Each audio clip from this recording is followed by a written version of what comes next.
In the pages of history, some figures emerge as towering legends, their lives woven into the very fabric of their empires.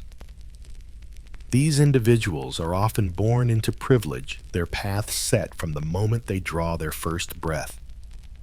But then, there are the rare stories of those who rise against all odds, of those who defy the expectations of birthright and social status to carve their names into the annals of history. Huram Sultan, once a slave girl from the cold plains of what is now Ukraine, is one of those rare stories. Her journey from captive to the most powerful woman in the Ottoman Empire is a tale of resilience, intelligence, and an unrelenting pursuit of power. But it is also a story of love, ambition, and the complex interplay of politics, strategy, and survival within the walls of the Ottoman palace. Born in the early 16th century, Huram's early life in the Polish-Lithuanian Commonwealth is lost to history, but it is believed that she was taken as a young girl during a Tatar raid, an event that would forever change the trajectory of her life.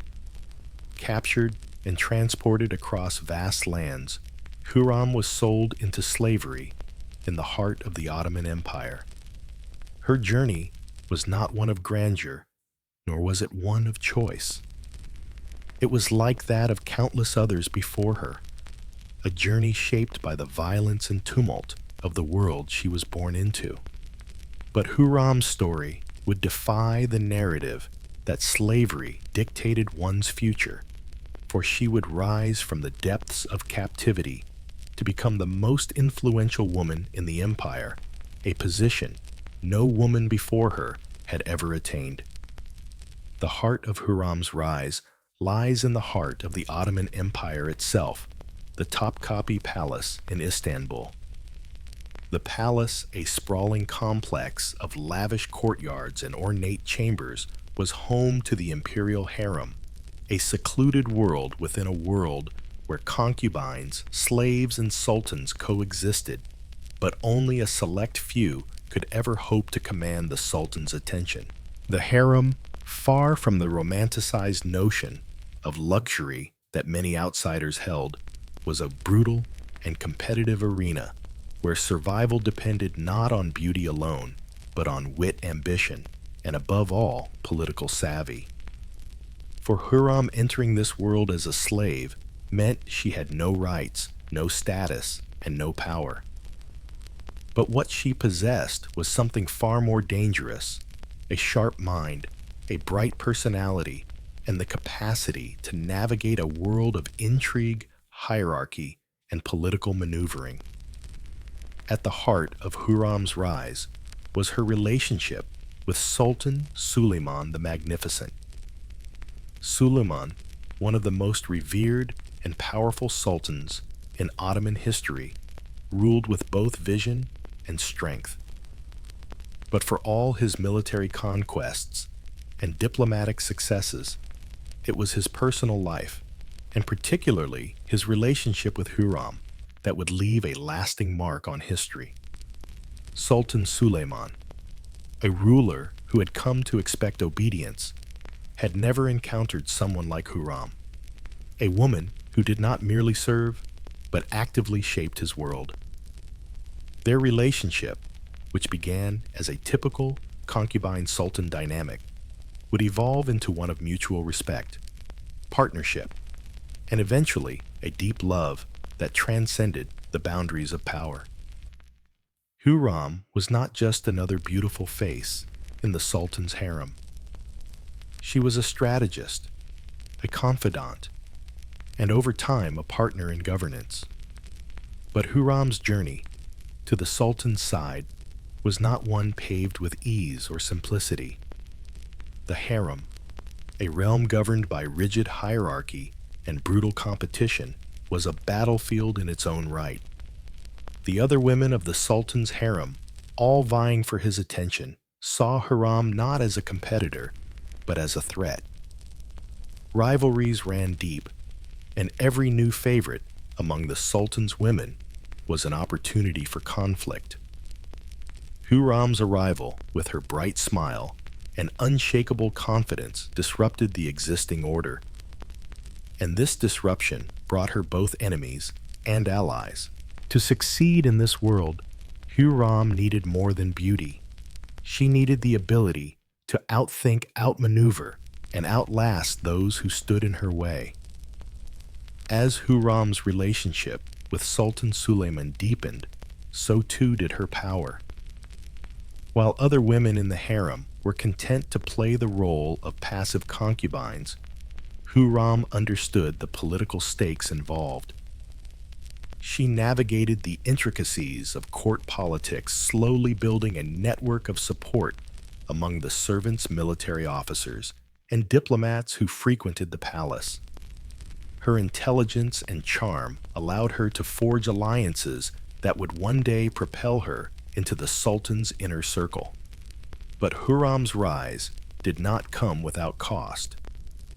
As she gained influence, her rivals in the harem grew more desperate, and the political intrigue within the palace became a dangerous game of survival. It was in the midst of this perilous environment that Huram did what few women before her had ever dared to do. She bore Sultan Suleiman a son. This act, simple by today's standards, was revolutionary in the context of the Ottoman court. Concubine, bearing a prince, was no small feat. It meant that Huram had secured her place as the mother of the next heir to the throne. This act alone elevated Huram's position within the palace, but it also marked the beginning of a new chapter in her life. Her son's birth was not just a personal triumph, it was a political statement that would shift the balance of power within the palace. The other women, particularly Mahidevran, the mother of Suleiman's eldest son Mustafa, saw Huram's rising influence as a direct threat to their own aspirations. The rivalry between Huram and Mahidevran would become one of the most significant conflicts in the history of the Ottoman Empire, and it would set the stage for Huram's eventual rise to power. While the birth of her son secured her position in the palace, it also sparked a bitter and deadly power struggle that would come to define Huram's life. Mahidevran, once the Sultan's favored concubine, viewed Huram's success as a direct challenge to her own son's future as heir to the throne. The tension between the two women reached its peak when Huram's son Selim was publicly declared the Sultan's chosen successor, displacing Mustafa Mahidevran's son as the heir to the throne. This political shift would have profound consequences for both Huram and the empire, as it signaled the beginning of Huram's transformation from a favorite concubine to a political force in her own right. Huram's rise did not stop with the birth of her sons. As her influence over Sultan Suleiman grew, so too did her control over the political landscape of the Ottoman Empire. She began to wield power not only within the walls of the palace, but also in the realm of diplomacy, managing to establish relationships with foreign rulers and diplomats, shaping the course of the empire's foreign policy. Her ability to maneuver within the complex world of Ottoman politics was a testament to her intelligence and her mastery of court politics. But it was also a reflection of the changing dynamics of the empire, where women once seen as mere symbols of power were beginning to carve out spaces for themselves in the political arena. In the 16th century, the lands of the Polish-Lithuanian Commonwealth were a tapestry of forests, fields, and villages where life moved to the rhythms of the seasons each year, blending into the next. It was a land rich in culture, fiercely independent in its identity, but it was also a place of vulnerability, sandwiched between the expanding empires of the East and the West. Here on the edges of Europe, a young girl named Huram was born. She grew up in the remote corners of this land in a small village, surrounded by the untamed wilderness, where the horizon seemed endless and the dangers that lay beyond it seemed equally distant.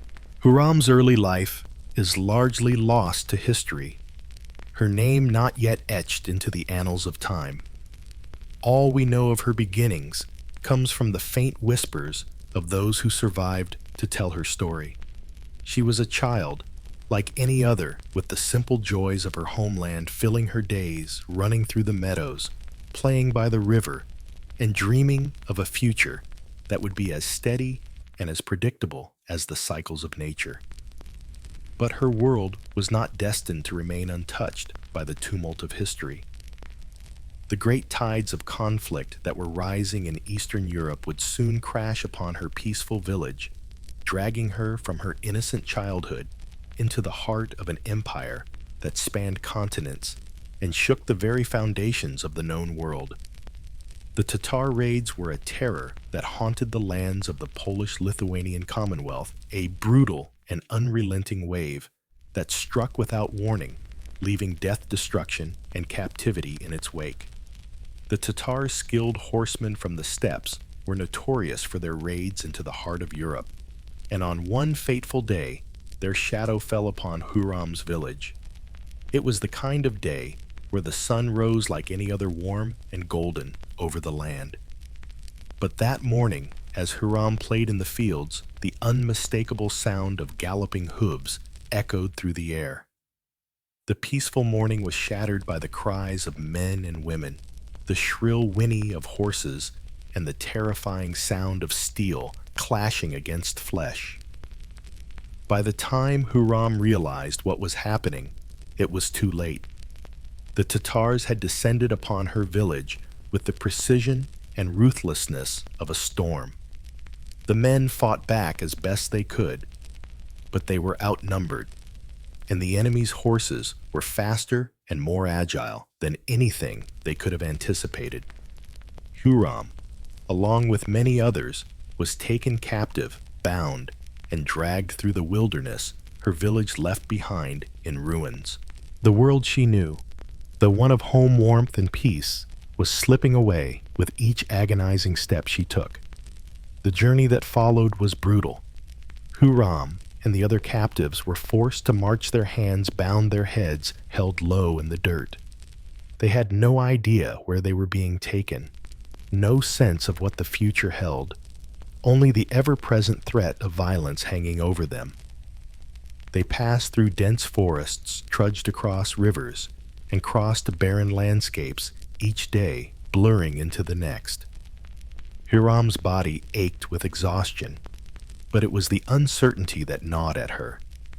She had been taken far from her homeland, far from everything she had ever known, and there was no telling what fate awaited her. Days turned into weeks, and weeks into months. The long journey through the wilderness led her eventually to the great city of Istanbul, a city of opulence and grandeur that she could scarcely have imagined in her wildest dreams. For the first time since her capture, Huram saw the shining domes of the great mosques and the grand palaces that stretched above the rooftops. The city, with its bustling markets, fragrant spice bazaars, and diverse peoples, felt like a different world entirely. Yet it was here, in this ancient city, that she would find herself thrust into the heart of an empire. Upon arriving in Istanbul, Huram was taken to the Topkapi Palace, the center of Ottoman power, a palace that stood as a living testament to the empire's grandeur. The palace, with its vast courtyards, intricate tile work, and sprawling gardens, was a world unto itself. But for Huram, it was a prison, a gilded cage, where the only thing that mattered was the favor of the Sultan and the power he held over the lives of those within the walls. It was here, in the depths of the imperial harem that Huram's journey would take an unexpected turn. The harem, a secluded realm within the palace, was home to the sultan's wives, concubines, and female servants. A world where politics and intrigue ran as deep as the rivers that flowed through the empire. It was a place of luxury for some, but for Huram, it was nothing more than a world of submission. Here, she was no longer a free woman, no longer a girl from the fields of Poland, Lithuania. She was a captive, one of many women brought to the palace for the sultan's pleasure and the empire's future. At first, Huram was like the others, another young woman with no voice, no rights, and no future beyond what was dictated by those who held power. But Huram was different. She did not accept her fate as others might have. Her spirit, untouched by the brutality of her capture, remained unbroken. Even in the depths of her captivity, Huram knew that there was more to life than serving at the whims of the Sultan. Her sharp mind and lively spirit did not fade within the cold, imposing walls of the harem. Instead, they began to take root, and slowly, the girl who had once been bound in chains would begin to carve out a place for herself in the palace. The first few months in the harem were spent learning the ways of the palace, how to walk, how to speak, how to serve, and most importantly, how to survive. The harem was a place of fierce competition, where women competed for the sultan's favor, and more importantly, for their own survival. Here, beauty, charm, and grace were not enough. Power came from knowledge, strategy, and the ability to navigate the complex webs of court politics. Huram, unlike many others, recognized this quickly. She understood that if she was to survive in this new world, she had to learn not just the language of the court, but the art of political maneuvering. It was within the walls of the Topkapi Palace that Huram first encountered the Sultan, a man who would come to shape her destiny. Sultan Suleiman the Magnificent was a man of great power, a ruler whose name was known across the empire and beyond. He was a conqueror, a poet, and a visionary, but also a man who sought the companionship of those who could challenge him intellectually and emotionally. When Huram first caught his eye, it was not just because of her beauty, but because of the way she carried herself. Unlike the other women who simply accepted their fate, Huram stood out with her quick wit, her keen intelligence, and her fearlessness. Suleiman, accustomed to the quiet submission of his concubines, was intrigued by this girl, who seemed unafraid to speak her mind, who did not hesitate to meet his gaze. To him, she was a curiosity, a rare find among the many women who graced his harem. But for Huram, it was more than just a moment of chance. She knew that her future depended on this encounter, and she resolved to make the most of it. She used her charm, her intelligence, and her audacity to win Suleiman's favor. In the days that followed, Huram's presence began to change the dynamic within the harem. Her wit and charm earned her not only the attention of the Sultan, but also the trust of those in power. Slowly, she worked her way into the Sultan's inner circle, using the tools of diplomacy, strategy, and cunning. What started as an uncertain and difficult life in captivity began to take on new meaning as Huram navigated the treacherous waters of palace politics, all the while drawing closer to the Sultan, who would soon become the man who shaped her fate. But the world Huram had entered was not a world of peace. The palace was a battleground and Huram's rise came at the cost of many others who sought the same power and influence. The women in the harem, once her fellow captives, became her rivals, and the political landscape of the empire became a dangerous game of survival. But Huram was no stranger to survival. She had fought for her life from the moment she was captured, and she would fight to the top, even if it meant facing the enemies who would stop at nothing to bring her down. In the Topkapi Palace, Huram would learn the art of power, the rules of the game, and the sacrifices that came with the pursuit of greatness. And in time, she would prove to the world that a slave girl from the distant land of Poland-Lithuania could rise higher than anyone ever imagined, ultimately becoming one of the most powerful and influential women in the history of the Ottoman Empire. The first days in the Topkapi Palace were a blur of confusion and fear. For Huram, the grandeur of the palace, its gilded walls, its expansive courtyards, and its intricate mosaic floors felt like the inside of a dream. But this was no fantasy. This was her new reality, and it was as far from the quiet village life of Poland-Lithuania as one could imagine. As she was ushered into the depths of the imperial harem, a part of the palace where the sultan's concubines and wives resided, she began to realize the weight of her captivity. The harem was a world within a world, and it was ruled by a strict hierarchy that was as unyielding as the stone walls surrounding it. Inside, the harem Huram was nothing but a foreign girl with no name, no past, and no future beyond what the sultan chose to give her. The women of the harem were no longer individuals, but pieces in a complex game of power, ambition, and survival. The Sultan Suleiman the Magnificent was the centerpiece of this game, and the women who resided in the harem competed not only for his affection, but for the power and influence that came with his favor. But Huram was no ordinary concubine, and from the moment she set foot inside the harem, she began to make her mark in ways that none of the other women expected.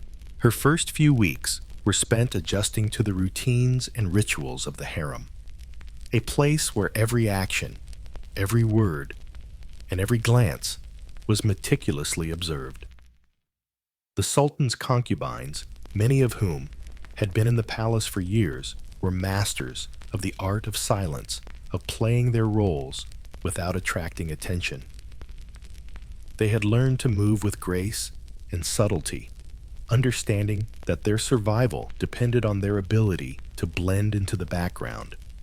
But Huram did not have the luxury of blending in. She had arrived as a captive with nothing to lose but everything to gain. She knew that if she was to survive in this foreign world, she had to adapt quickly, and that meant making herself indispensable. Huram's sharp mind, her quick wit, and her ability to learn quickly set her apart from the other women. While most of the concubines in the harem had been trained from a young age to serve and please, the Sultan Huram's intelligence and boldness made her a curiosity. Unlike the others who performed their duties with quiet obedience, Huram observed the intricacies of palace life with the eyes of a strategist. She watched the other women, took note of their habits, and began to understand the delicate balance of power that existed within the harem. She saw how the older women controlled the younger ones, how favor shifted like the winds, and how alliances were formed and broken in the blink of an eye. In those early days, Huram's position was tenuous at best. She was still an outsider, a slave who had been thrust into this world of luxury and intrigue. But Huram was not one to let such things deter her. She had survived the Tatar raids, the long journey to Istanbul, and the initial shock of being taken into the palace. She had been through far worse than the whispers of the other concubines and the stares of the palace servants. She knew that the key to survival in the harem was not submission, but strategy. Her first breakthrough came when she noticed the way the women in the harem would gather around the sultan during his rare moments of leisure.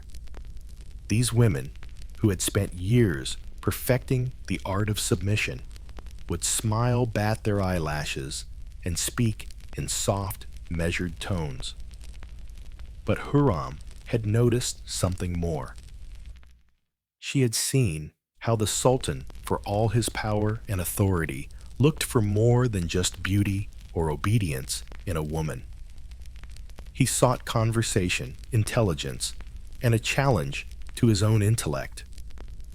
One evening, as the sultan sat in his private garden, surrounded by his most trusted concubines, Huram saw her opportunity. The other women were seated at his feet, performing their duties as they had been taught, smiling, whispering, and laughing at his jokes. But Huram did not move to join them. Instead, she stood at a distance, watching the sultan with a quiet, observant gaze. She knew that her beauty alone would not be enough to earn his attention. She had to be different. And so, without hesitating, she walked toward him, her movements confident but graceful. The sultan, who had grown accustomed to the silence of the women in his harem, looked up in surprise as Huram approached. She did not bow her head or lower her eyes as was customary. Instead, she met his gaze directly and spoke to him as if he were any other man, not the ruler of an empire. "My lord," she said, her voice steady but full of curiosity, "I have heard much of your conquests and your wisdom. But tell me, do you ever tire of your victories? Is there not more to life than power in battle?" The sultan was taken aback by her words. Most of the women in the harem were content to sit in silence, waiting for his attention to fall upon them. But Huram did not wait. She spoke with an intelligence that caught him off guard, and for the first time since her arrival, the sultan saw something in her that he had not seen in any of the other women. She was not just another pretty face. She was a woman who dared to speak her mind, who challenged him, and who was unafraid of his authority. From that moment on, Huram's position within the harem began to change. She was no longer just another concubine to be overlooked. She had gained the sultan's attention, and with that came the possibility of greater things. But Huram's success was not without its challenges. The harem was a place of fierce competition, where every woman was vying for the sultan's favor. And as Huram's relationship with the sultan grew, so did the jealousy and resentment of the other women in the harem. In the early days, Huram had to navigate this competitive environment with caution. She learned to make friends with those who had power, while also keeping her enemies close. She formed alliances with women who were influential in the sultan's court, gaining their trust and support. But she also knew that alliances in the harem were fragile, and loyalty was often fleeting. One wrong move, one misstep, and a woman could be cast aside, forgotten in the shadows of the palace. The women who surrounded Huram in the harem were not all enemies, however. There were those who saw in her a kindred spirit, a fellow woman striving for something more than just the attention of a powerful man.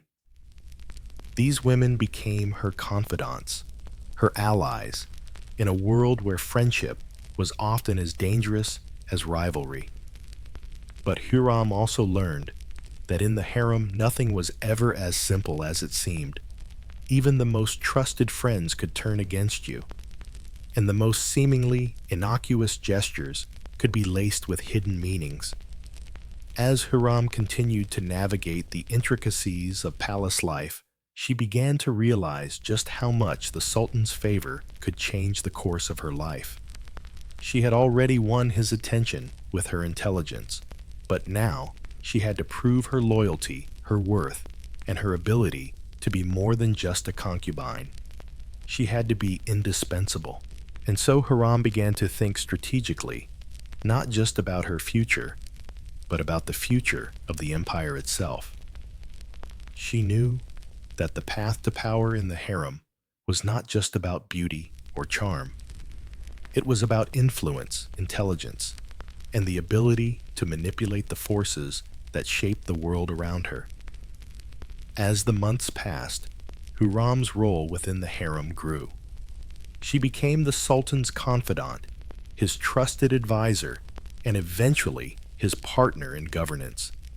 Her unique personality, her intelligence, wit, and fearlessness set her apart from the other women in the palace, and the Sultan began to rely on her in ways he had never relied on any of his concubines before. Huram had found her place in the harem, and she had found the key to the power she sought. But as her influence grew, so did the dangers she faced. The women of the harem, who had once seen Huram as an outsider, now saw her as a threat. The palace became a place of shifting alliances, whispered rumors, and hidden agendas. But Huram was no stranger to danger. She had survived the Tatar raids, the journey to Istanbul, and the brutal competition of the harem. She was not about to let anyone, especially not a rival concubine, stand in her way. Huram's rise in the harem was a testament to her resilience, her intelligence, and her ability to navigate a world where power was fluid and ever-changing. But it was also a reminder that the harem was a place where survival was never guaranteed, and even the most carefully laid plans could be undone by the whims of those in power.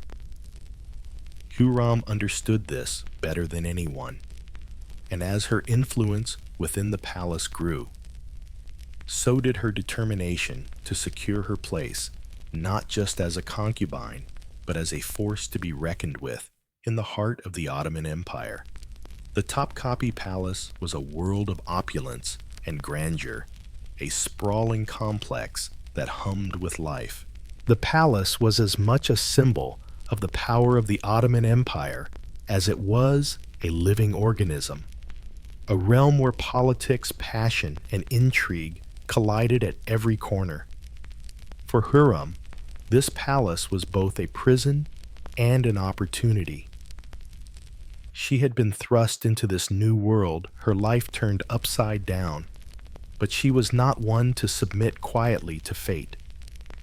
Within the hallowed walls of the palace were concubines, and wives vied for the attention of Sultan Suleiman. Huram's sharp-minded audacity and courage began to carve a path to power, one she never could have anticipated when she first set foot inside the harem. The first time Huram saw Sultan Suleiman, she had been nothing more than another woman in the Sultan's vast collection of concubines. It was a summer evening, and the golden rays of the setting sun filtered through the latticework of the palace, casting a warm glow on the marble floors. The garden, a beautiful oasis of greenery and water features, was alive with the scent of jasmine and roses. Sultan Suleiman sat beneath the shade of a grand pergola, surrounded by his advisors and the most favored concubines of the palace. His presence was commanding, his features sharp yet regal. His eyes, dark and deep, seemed to carry the weight of an entire empire. He was the Sultan, the ruler of vast lands, the one whose name was spoken with awe across the known world. Huram, however, saw beyond the grandeur. She did not look at Suleiman as a distant ruler, a man of supreme authority.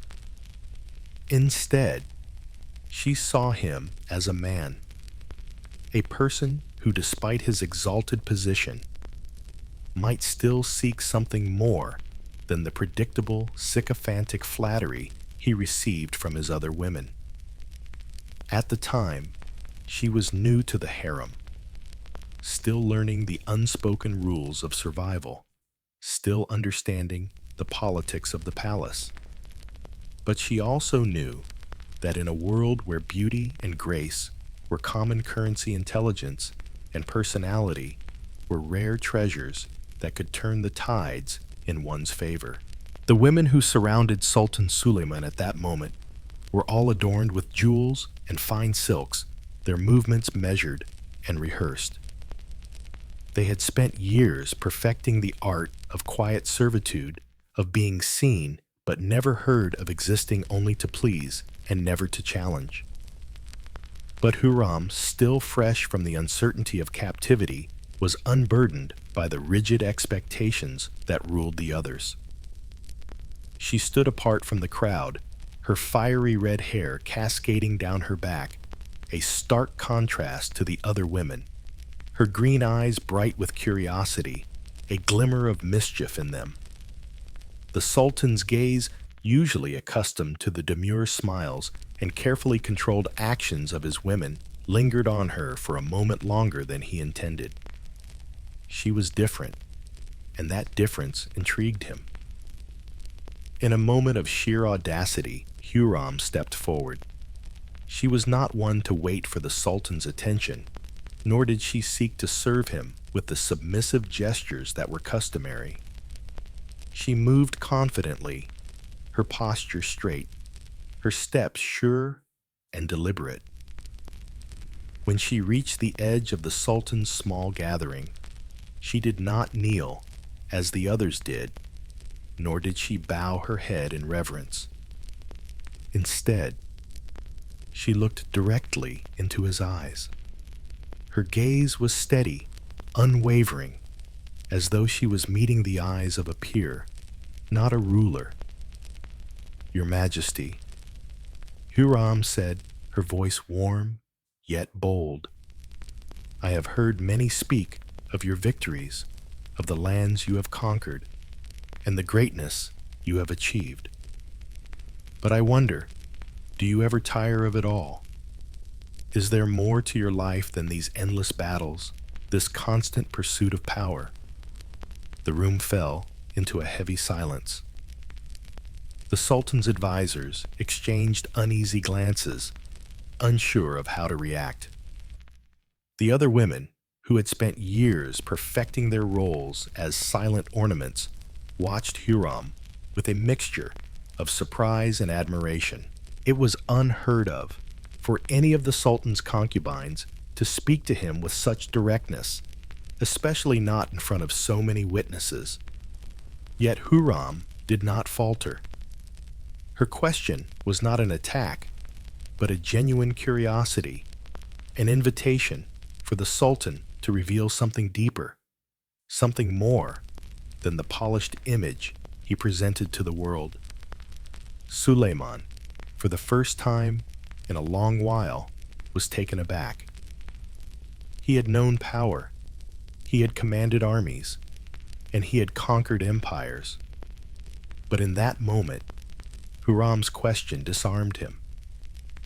He had grown accustomed to his concubines praising his conquests and speaking of his greatness. Yet here was a woman, unafraid to question him, to challenge the very foundation of his identity. Her boldness captivated him. He studied her for a moment, intrigued by her audacity before responding, his voice low and thoughtful. "Perhaps I do," he said, his gaze never leaving hers. "But what do you think lies beyond power? What could possibly be more than what I have here?" Huram smiled, a spark of mischief in her eyes. "Perhaps peace," she replied, her voice light, "or a moment's respite from the world's expectations. Power, after all, is exhausting. It never allows you to rest." The Sultan was silent for a long moment, as though weighing her words. He had spent much of his life building an empire, expanding his dominion, and securing his legacy. But Huram's words, simple as they were, caused him to pause, to reflect on a life beyond conquest, beyond the ceaseless demands of ruling an empire. It was a rare moment of vulnerability for a man who had seen and commanded so much. But Huram, with her candidness and wit, had reached beyond the surface, forcing him to confront a deeper question: what did he truly seek from life? Their conversation continued, shifting from light-hearted musings to more profound discussions on matters of philosophy, power, and the human condition. Huram's intelligence and quick wit intrigued the Sultan, and he began to look forward to their conversations more than anything else. Unlike the other women in his harem, who sought only to please him, Huram sought to engage him in something far rarer: meaningful discourse. Over the following weeks, Huram's presence in the Sultan's life became more pronounced. Each time he summoned her, she met him with the same mix of intelligence and charm, offering him not only her company, but a challenge to his thoughts, a gentle push toward self-reflection. Their discussions ranged from matters of the empire to art, literature, and even the philosophies of the great scholars of the time. Through these exchanges, Huram began to distinguish herself as more than just a concubine. She was becoming a trusted confidant, someone who could hold her own in a world that had previously been dominated by men. The Sultan's advisors, once skeptical of Huram's boldness, began to notice the shift in Suleiman. He sought her counsel not just for matters of the heart, but for matters of state as well.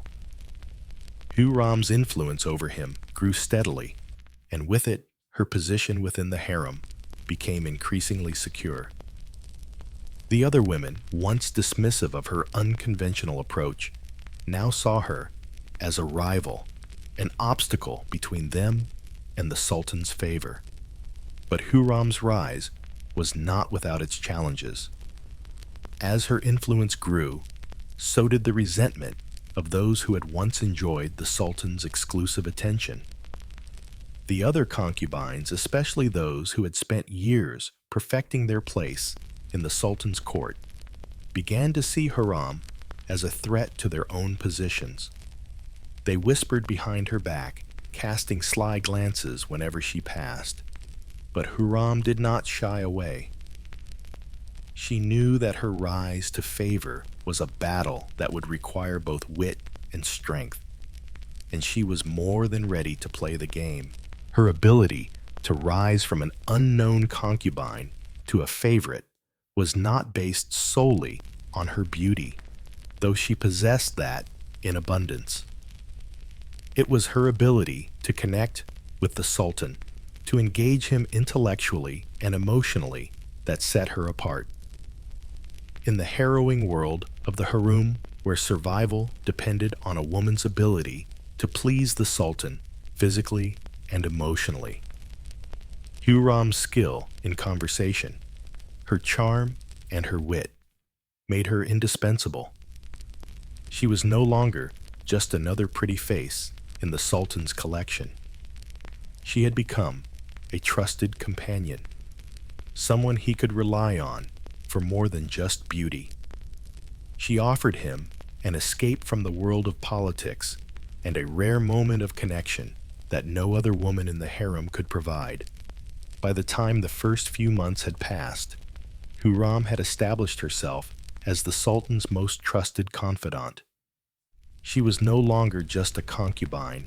She had risen to a position of favor that few in the harem could even dream of.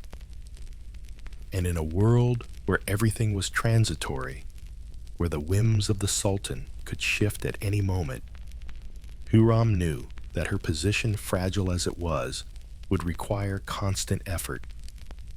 But she had already shown the Sultan something that no one else had: a mind capable of challenging his thoughts, a personality capable of sparking his interest, and a spirit unafraid to speak the truth.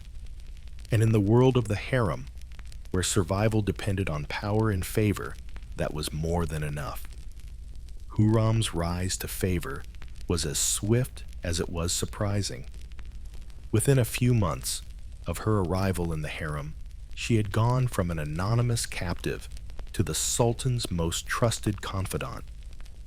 Her place in the Topkapi Palace, once tenuous and uncertain, had now become one of rare influence, a position coveted by many but attainable by few. The harrowing competition within the palace, once a mere backdrop to Huram's life, now became the stage on which her mind, her wit, and her ambition played out. For it was clear to all that the Sultan's favor would not be lightly given or easily maintained. And yet Huram was undeterred, for she understood one unassailable truth: power in the harem was not determined by beauty alone, but by intellect, by cunning, and above all, by the ability to understand the delicate, ever-shifting currents of palace politics. Her relationship with Sultan Suleiman had evolved from mere admiration to something far more substantial. The Sultan, known throughout his empire as a man of immense wisdom and ambition, found in Huram not just a beautiful woman to pass his evenings with, but a sharp-minded equal. Their conversations, once sparked by casual curiosity, had deepened into something that felt increasingly rare in the Sultan's life: genuine companionship. Huram had come to embody something Suleiman had not known. He needed someone who could not only keep him company in the quiet moments of his reign, but also challenge him intellectually and emotionally. Their bond was built not only on shared moments of intimacy, but also on the understanding that within the walls of the palace, their connection represented something far more powerful: an alliance of minds where ideas could flourish, unchallenged by the noise of the court. As their relationship deepened, so too did Huram's position in the palace. She no longer moved quietly through the halls of the harem as a mere concubine.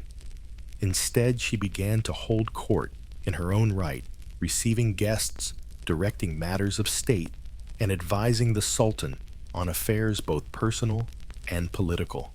Her rise was not just a matter of gaining Suleiman's favor, it was a matter of mastering the delicate balance of power that existed within the harem and beyond, where every move, every whisper, and every glance had consequences that could shift the tide of her future.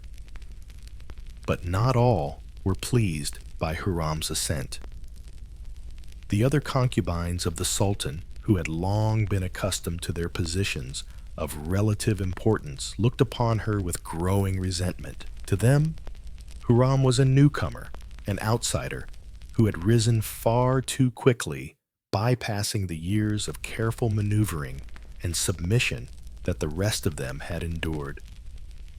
They resented her boldness, her ease with the Sultan, and most of all, her ability to command his attention without even trying. Huram's success was a reminder to the other women that the Sultan's favor was fickle and the space at his side limited. The older concubines, especially those who had spent years perfecting their art of submission, began to view Huram not only as a rival, but as a threat to everything they had worked for. Some of them, in their desperation, tried to sabotage her efforts, whispering rumors about her in the ears of the Sultan's advisors, casting doubt on her intentions and her loyalty. They made subtle moves to isolate her, undermining her authority by questioning her status among the women of the harem. But Huram, ever perceptive, understood that the palace was a place where trust could never be taken for granted. She knew that if she were to maintain her position, she would have to navigate these rivalries with grace, leveraging her political acumen and using the very tools that others had used to maintain their positions in the Sultan's favor: strategy manipulation and careful alliance building. Huram was a quick learner.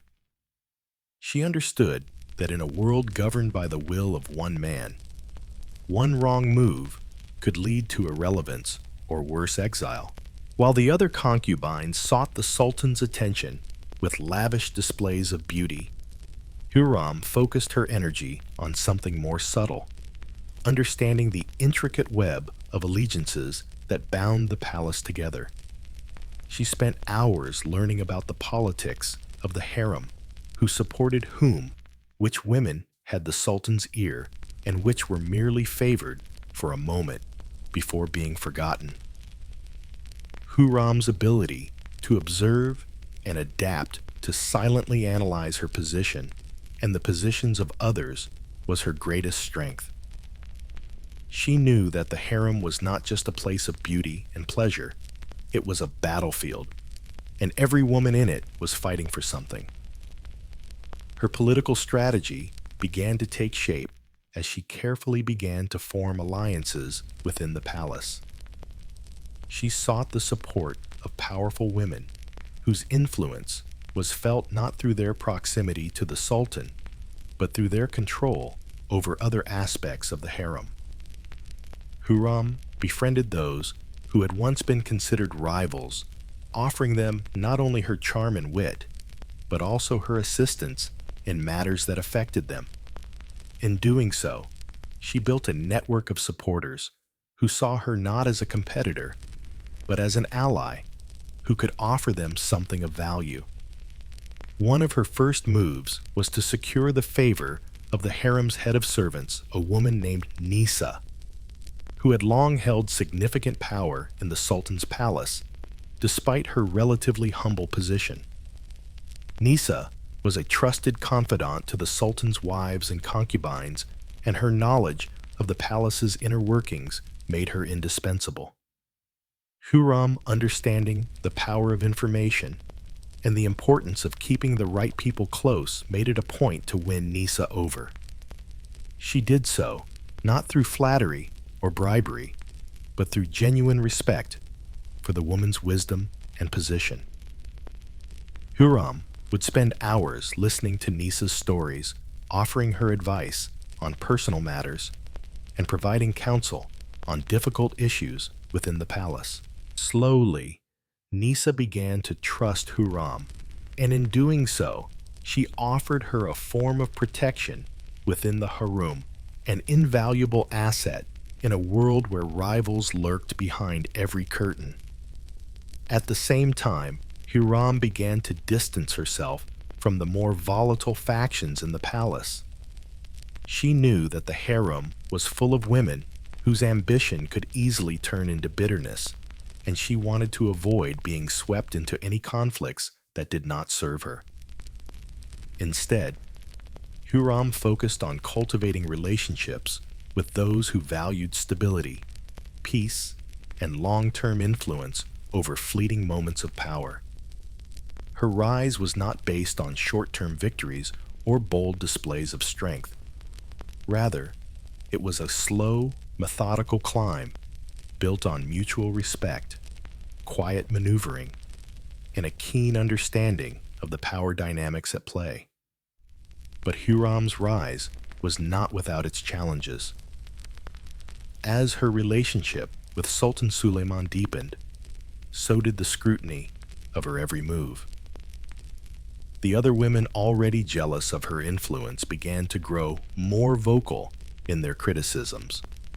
They whispered to each other about her unusual relationship with the Sultan, suggesting that Huram's success was not just a matter of her intelligence and charm, but of something far more sinister.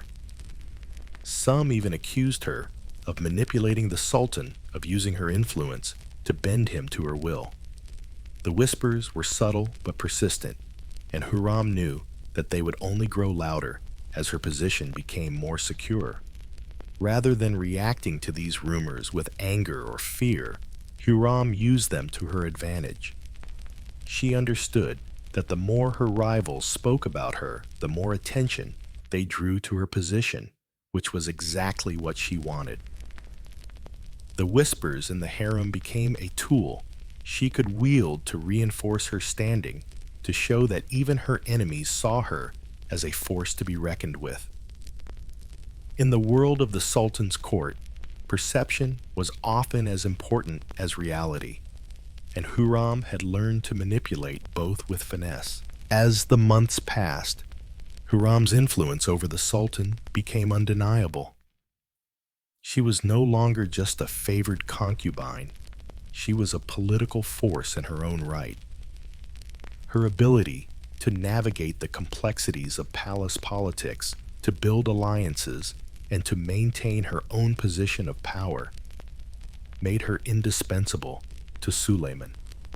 He began to rely on her, not only as a confidant, but as a partner in governance. Huram had successfully positioned herself as more than just a concubine. She was now a political advisor, a trusted counselor, and a woman of influence whose voice was heard in matters of state. But despite her growing power, Huram never lost sight of the fact that she was at her core, still a concubine, still at the mercy of the Sultan's favor. And in the world of the harem, where nothing was ever certain, that favor could be lost in an instant.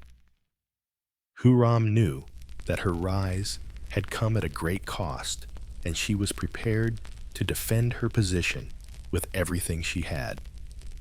She had already proven that she could rise from captivity to favor, but now she would have to prove that she could hold on to that power, and that in the world of the harem, no woman could ever claim absolute security. The harem was a world where every whispered word, every glance, and every gesture carried weight. Power was as much a currency as beauty or wealth, and within these walls, power was always fleeting, unless it was solidified by the birth of a son. To bear the Sultan's child was to transcend the realm of mere concubines and enter a sphere of unmatched significance. In a court where the competition for favor was fierce, the mother of a prince stood at the very pinnacle. For Huram, the birth of her first son, Mehmed, marked not just the beginning of a new chapter in her life, it was a moment that would shift the entire balance of power within the harem, and in time reshape the course of Ottoman history. Before Mehmed's birth, Huram had been the Sultan's favorite concubine, a position of significant influence, but one that could be taken away as easily as it had been given. She was adored by Suleiman, trusted and revered. But as the harem was filled with other women vying for his attention, Huram's status, though extraordinary, was still tenuous. The birth of a son, however, was different. A prince was more than just an heir to the throne. He was a symbol of security, a guarantee of the family's future. For Huram, this moment held not only personal significance, but political weight. It was the ultimate currency in the imperial court, and she knew that in giving Suleiman a son, she had forever altered the trajectory of her own life. Suleiman the Magnificent was a ruler of immense stature. He had been married before, and his previous wives had borne him children, but none had succeeded in producing the male heir that was desperately needed to secure the dynasty. The Ottoman succession was brutal, and the death of a sultan without a clear male heir often led to bloody struggles for the throne. Suleiman, though deeply committed to the stability of his empire, had no choice but to place immense importance on the birth of his sons. He had already named his eldest son, Mustafa, as his heir. But the birth of Mehmed opened up new possibilities for Huram's future and for the future of the Ottoman dynasty. When Huram first discovered she was pregnant, the news rippled through the harem like a quiet storm. There had been speculation for months as the Sultan had grown increasingly fond of her. But now, with the realization that Huram was carrying his child, everything changed. For the first time, Huram was more than just the Sultan's favored concubine. She was the mother of his potential heir. And this title came with the immense power to influence the court and the future of the empire. The pregnancy was a subject of great curiosity and speculation. The other concubines, some of whom had hoped to bear the Sultan's child themselves, watched Huram closely, though their reactions were less than supportive. There was jealousy, of course. The birth of a child to the Sultan was not a simple event. It was the pinnacle of a woman's success in the harem, and the other women were well aware of the shifting tides. They had all been in Huram's position, adored and favored by the Sultan, but none had risen so swiftly, and none had been able to achieve what she had now accomplished. The other women were left to watch with envy as Huram's position grew more unassailable with each passing day. Suleiman, on the other hand, could not have been more pleased. He had long admired Huram, not just for her beauty, but for her intellect, her wit, and her strength of character. Now, she had given him a son, a child who, with the blessing of God, would one day inherit his empire. There were whispers of joy in the halls of the palace as the birth of a son was seen as an affirmation of the Sultan's power, a renewal of his legacy. For Suleiman, it was a moment of great personal satisfaction. His love for Huram had already set her apart, but now, with the birth of a prince, Huram's influence would be cemented forever. When the moment arrived, Huram was surrounded by the women of the harem, the midwives, and attendants.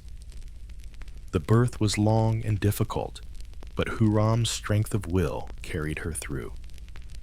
She gave birth to Mehmed in the early hours of the morning, just as the first light of dawn broke over the horizon. The baby, a healthy boy, with a crown of dark hair and bright eyes, cried out as he entered the world.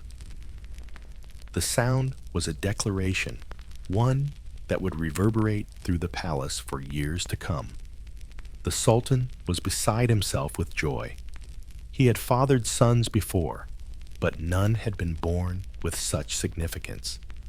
He knew, as did Huram, that the birth of Mehmed would forever alter their lives and their positions within the harem.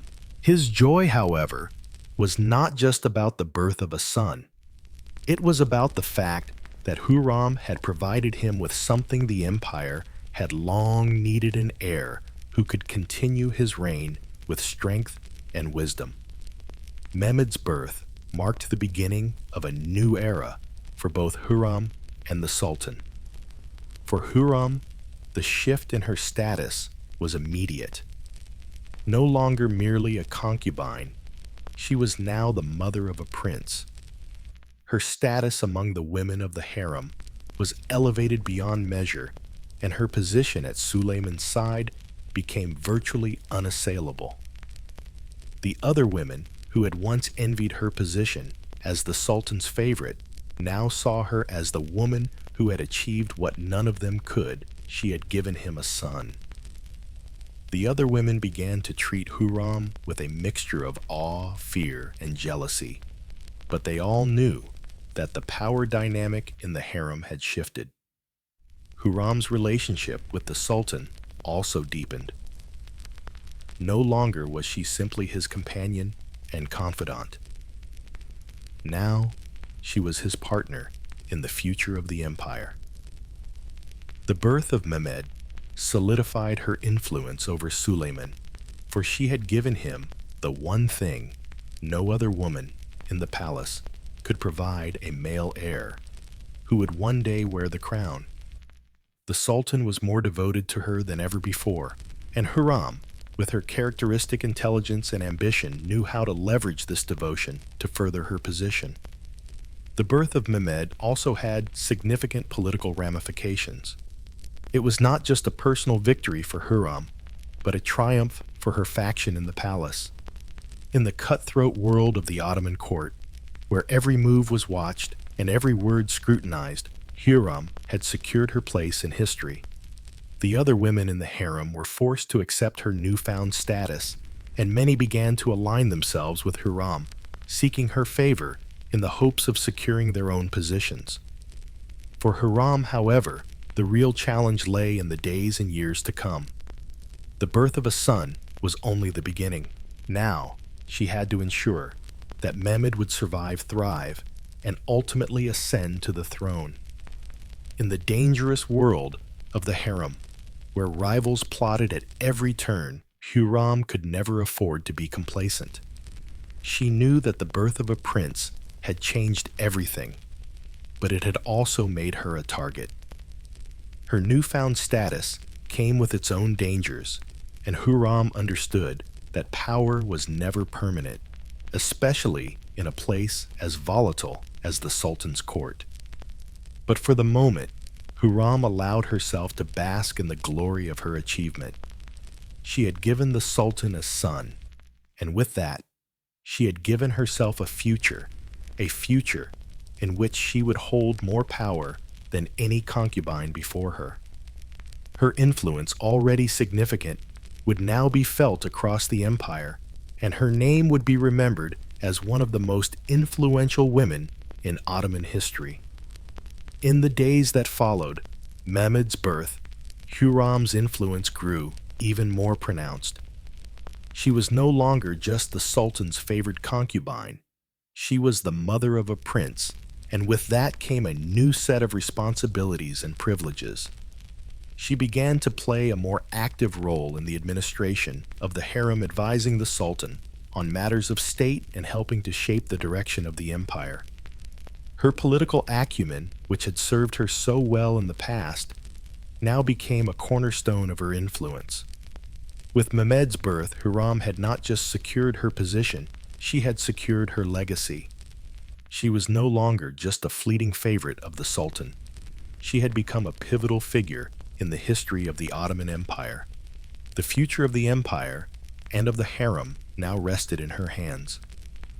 As Huram looked down at her son, cradled in her arms, she understood that this was the beginning of something far greater than herself. This child, this prince, would be the key to her future, and to his future, Huram would shape the destiny of the Ottoman Empire. She had come from nothing, a captive in a foreign land, but now she was at the center of an empire, and nothing, not even the fiercest of rivals, could take that away from her. In the labyrinthine world of the Ottoman palace, rivalries were as much a part of life as the scent of incense and the rustle of silken robes. Few rivalries, however, could match the intensity and political ramifications of the one that would soon unfold between Huram and Mahidevran. Their struggle for power was not merely a contest of beauty or charm. It was a contest for the heart of Sultan Suleiman himself, for the future of the empire, and most crucially, for the very succession of the Ottoman throne. Mahidevran, the mother of Suleiman's eldest son, Mustafa, was a woman of considerable standing in the harem. She had been with the Sultan long before Huram entered the picture, a woman who had earned her place through years of service and, most importantly, through the birth of Mustafa, the Sultan's firstborn son. For Mahidevran, Mustafa was not just a son. He was the heir apparent, the future of the empire, and the embodiment of her own power within the palace. She had risen to prominence in the harem, not only because of Suleiman's affection for her, but because of the political weight her son carried. In the world of the Ottomans, a mother's influence was often tied directly to the standing of her son. If Mustafa became Sultan, Mahidevran's position would be more secure than any other woman's in the empire. From the moment Huram arrived at the palace, Mahidevran had viewed her as a threat. Huram's charm, intelligence, and quick ascent to the Sultan's favor had not gone unnoticed by the older concubines, but none felt the sting of Huram's rise more keenly than Mahidevran. Huram, after all, was not just another pretty face. She was a woman of intellect and ambition. A woman who had, with the birth of her son, shifted the power dynamics of the entire harem. Mahidevran had been the Sultan's favorite for years, the mother of his eldest son. And in her eyes, she had earned her position, but Huram's success was undeniable. She had captured the Sultan's heart in a way that no one else had, and with that came the power to challenge the status quo. In the early days of Huram's rise, Mahidevran had attempted to maintain her position with subtlety, using her influence over Suleiman's advisors and other women in the harem to keep Huram in check. She sought to remind the Sultan of her own long-standing loyalty, her years of service, and most of all, her son Mustafa, who stood at the precipice of the throne.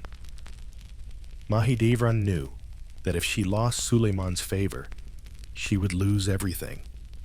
Her son Mustafa was the key to her power, and she could not afford to let Huram challenge that. The rivalry between the two women grew as Huram's influence expanded.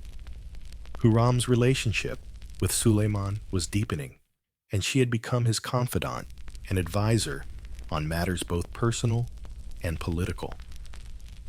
Mahidevran, once the trusted companion of the Sultan, found herself increasingly sidelined, her voice drowned out by Huram's presence. The Sultan's court had begun to reflect the growing divide between the two women. Huram's allies rallied around her, while Mahidevran clung to the remnants of her support network, watching helplessly as the balance of power shifted. The rivalry was not just about personal animosity, it was about survival. The stakes were higher than ever. In the Ottoman Empire, the succession was a dangerous game. Mustafa, despite being the Sultan's firstborn son, was not guaranteed the throne. Suleiman's reign had already seen its fair share of internal conflict, and there were factions within the palace who were quietly rooting for the Sultan to choose another heir, perhaps Mehmed Huram's son. Mahidevran knew that if she did not secure Suleiman's favor for herself and Mustafa, she risked losing everything. Her attempts to discredit Huram, however, were often subtle, veiled in innuendo and half-truths. Mahidevran began to play the role of the wronged woman, casting herself as a victim of Huram's calculated rise. She would speak to the Sultan in private sometimes, with tears in her eyes, recounting how she had always been loyal, how she had borne his son, and how now Huram was seeking to undermine their family's legacy. Suleiman, though fond of Huram, could not ignore the political weight of Mahidevran's position. She was, after all, the mother of the eldest son, and in the eyes of many in the palace, that made her the rightful contender for the throne. Mahidevran's tactics were designed to elicit the Sultan's sympathy, to remind him of his own legacy, and to portray Huram as an upstart who had disrupted the natural order of things. But Huram was no stranger to manipulation, and she responded to Mahidevran's whispers with her own brand of quiet defiance. She knew that to defeat Mahidevran, she had to outmaneuver her, not just politically, but psychologically. Huram's approach was never overt. She did not shout or lash out in public. Instead, she used her charm and intellect to turn the tide in her favor. She reached out to Suleiman with quiet affection, showing him not just loyalty, but an understanding of his burdens as sultan. Huram became his source of solace, his confidant, and his guide. She never questioned his authority.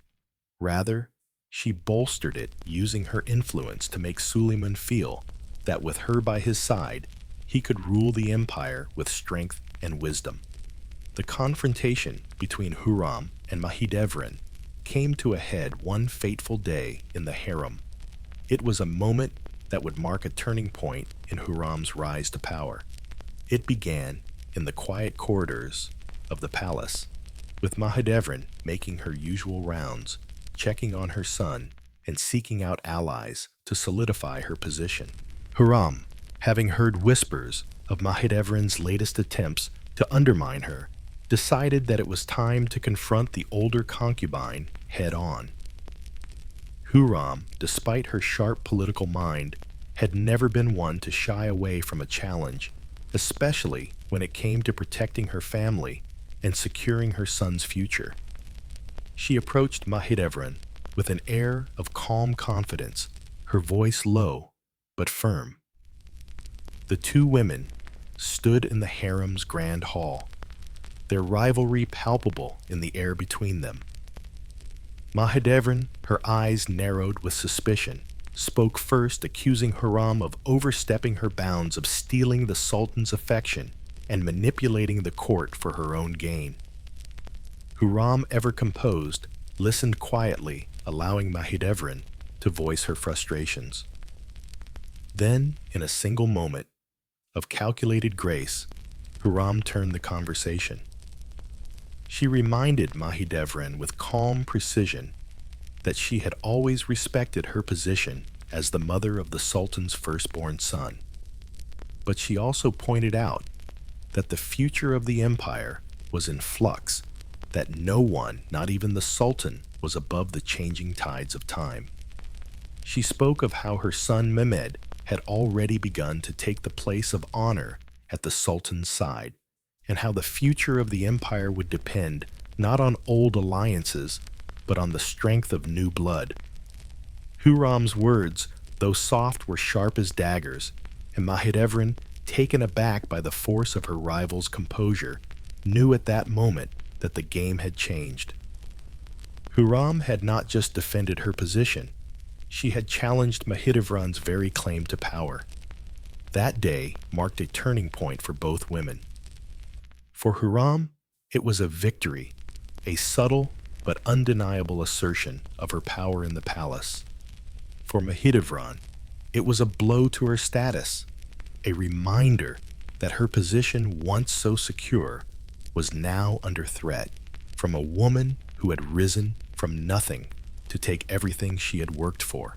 The Sultan, ever the astute ruler, began to take notice of the growing tensions within the harem. He saw how Mahidevran's influence was waning, how Huram's power was consolidating. And in the quiet moments between them, Huram's words began to resonate with him more and more. The rivalry between the two women did not end with this confrontation, but it marked a decisive moment in Huram's ascent to power. It was a moment when she demonstrated not only her political acumen, but also her ability to face down her rivals with grace, intelligence, and the quiet strength that came from her unwavering confidence in her position. Mahidevran, once the undisputed queen of the harem, now found herself fighting for survival, while Huram, more determined than ever, had begun her ascent to the pinnacle of power. As Huram's influence within the harem grew, so too did the realization that her survival and success in the palace would not only depend on her relationship with Sultan Suleiman, but on the delicate web of alliances she could weave within the court. In the Ottoman Empire, power was not just about who held the Sultan's ear. It was also about who could control the levers of influence, who had the loyalty of key figures, and who could navigate the complicated dynamics of the palace with skill and finesse. Huram, aware of the complexities of palace life, quickly understood that to secure her position, she would need to forge strategic alliances with powerful figures outside her immediate circle.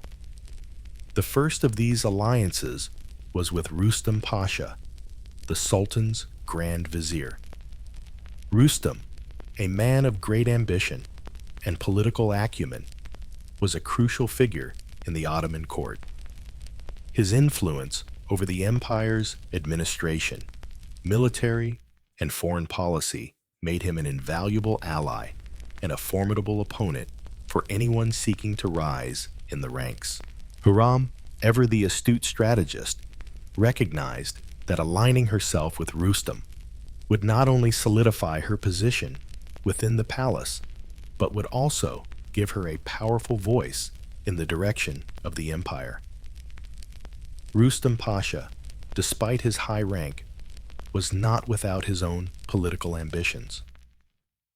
His path to power had been shaped by his loyalty to the Sultan, but he was also a man who understood the importance of securing his position through alliances and careful maneuvering.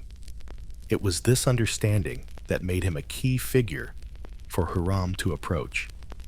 While Rustam was not initially inclined to align with anyone in the harem, Huram's intelligence, charm, and calculated ambition caught his attention. She did not approach him with the typical flattery or subservience that most women in the palace used to gain favor. Instead, she approached him as an equal with the subtle confidence of someone who knew their worth and their influence. The early stages of their alliance were subtle, built on small gestures of trust and mutual understanding. Huram did not rush the process. She began by offering Rustam her counsel on matters of state, showing him that her insights were valuable and that she could be an asset to him in navigating the complexities of palace politics.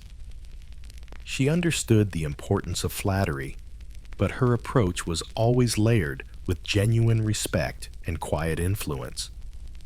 She did not demand anything outright, but instead, she carefully cultivated her relationship with Rustam, allowing him to see her value over time. In return, Rustam began to take notice of Huram's influence over the Sultan. Suleiman, a man of remarkable intellect and vision, had already trusted Huram with delicate matters of state, and Rustam quickly realized that her influence over the Sultan was no ordinary court favor.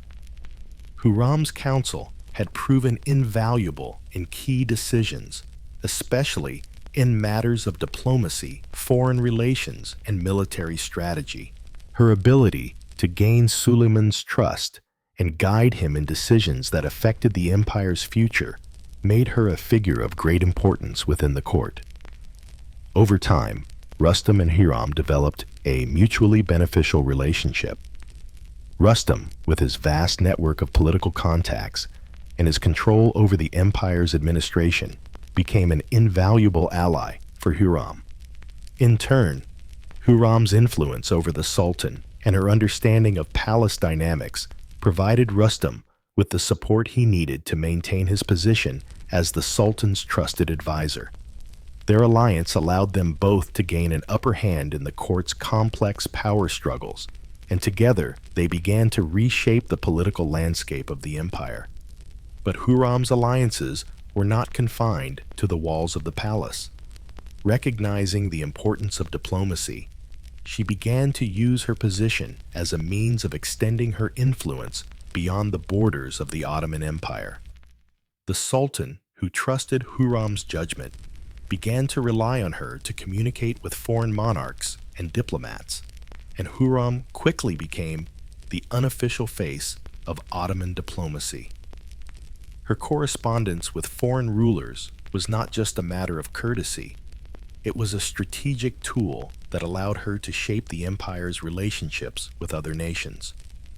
Huram's letters to foreign monarchs were masterfully crafted, blending the art of diplomacy with a keen understanding of political strategy.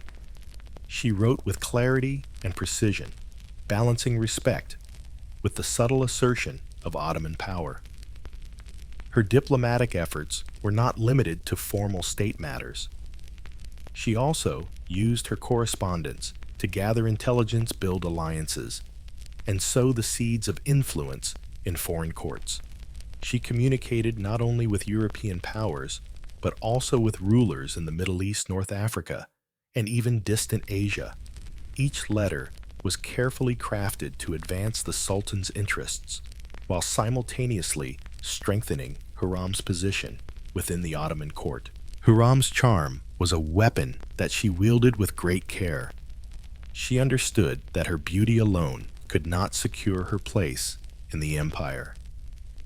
Intelligence, political savvy, and an understanding of human nature were what truly made her dangerous. She used her charm not just to gain favor, but to disarm her enemies, to turn rivals into allies, and to secure her position as one of the most powerful women in the empire.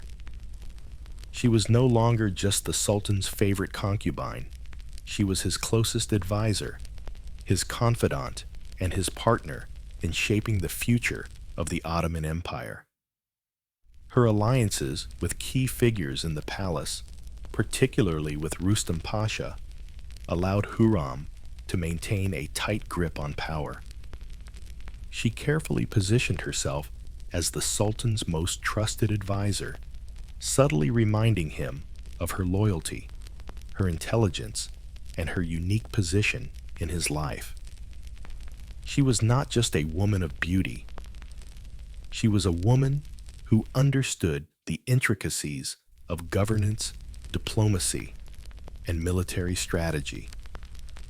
Huram knew how to navigate the complex world of palace politics, where loyalty was often fleeting, and alliances could shift in the blink of an eye.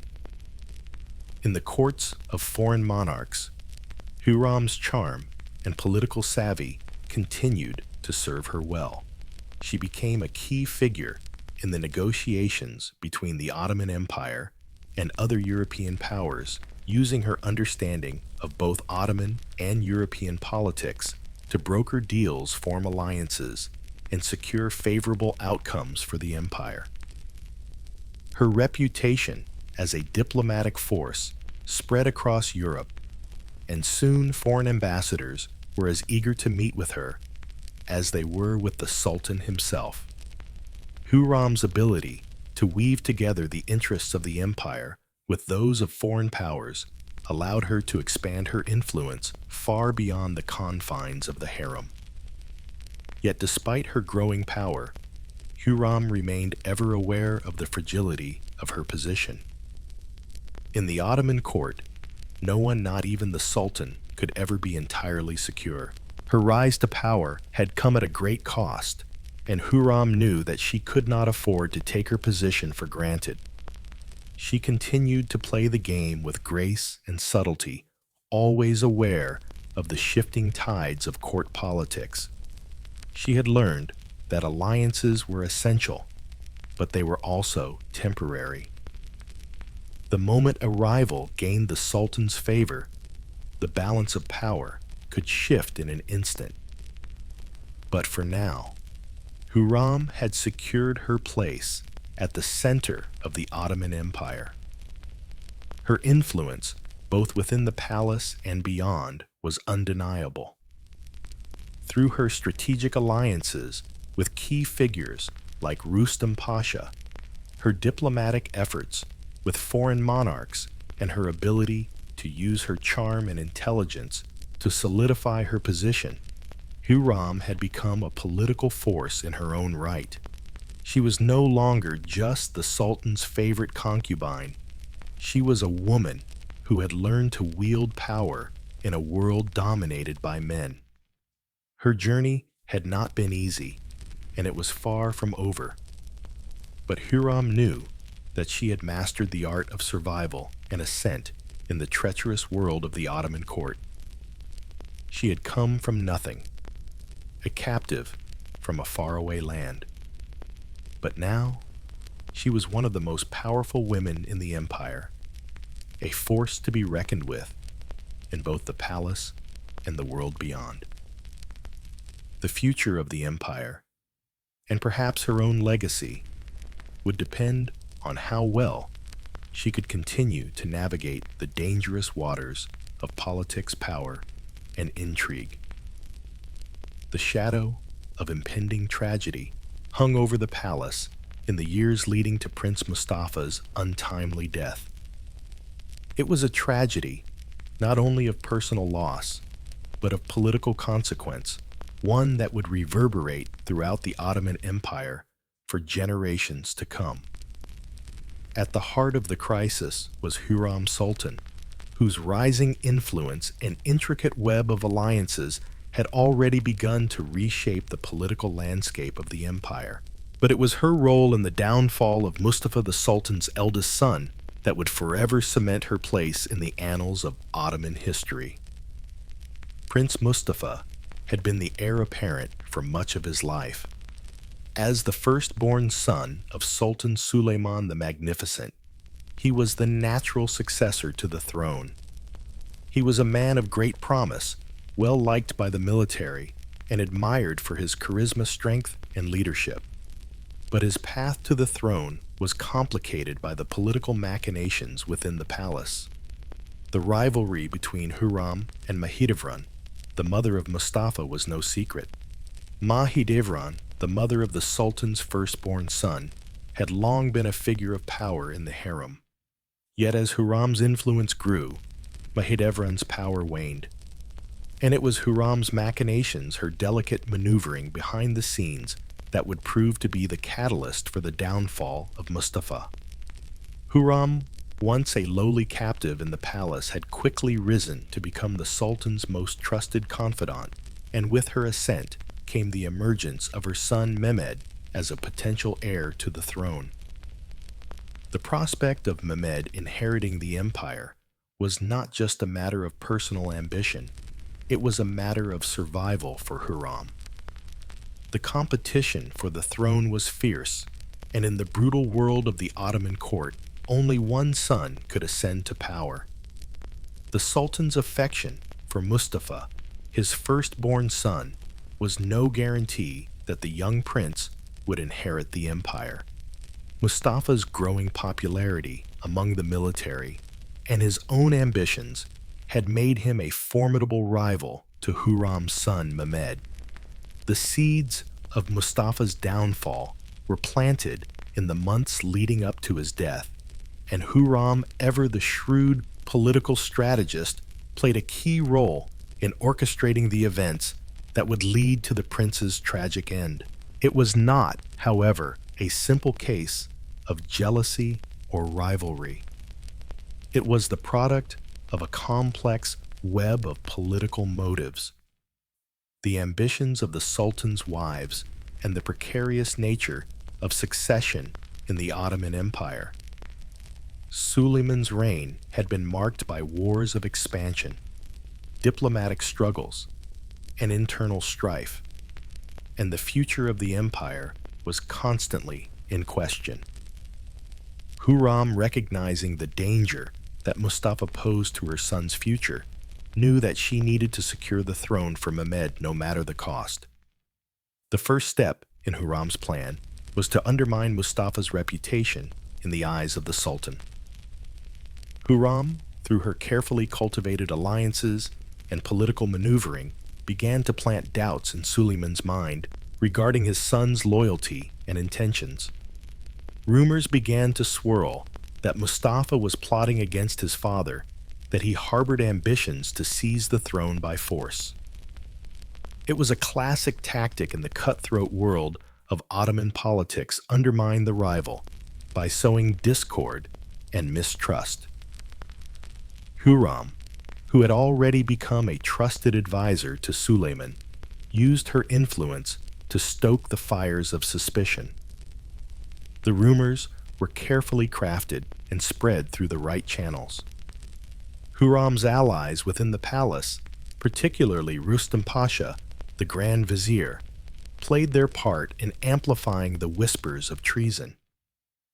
The whispers reached the Sultan's ears, and though Suleiman had once been fond of his son, doubt began to creep into his thoughts. The Sultan, a man of wisdom and military experience, had long understood the dangers of succession and the potential for betrayal within his own family. Suleiman, whose loyalty had always been to the empire, could not ignore the possibility that Mustafa, with his growing popularity and military support, might one day challenge his father for the throne. Huram's political maneuvering was not limited to mere rumors. She also began to push for the military's support of her son, Mehmed, positioning him as the rightful heir to the throne. Huram used her charm and influence to convince key military leaders that Mustafa's ambitions would lead the empire into chaos. She painted a picture of a prince who could not be trusted, who would disrupt the stability of the empire with his lust for power. In Huram's view, the only way to secure the future of the empire was for Mehmed to take his place as the Sultan's successor. As the tension between father and son escalated, the Sultan's once unshakable trust in Mustafa began to waver.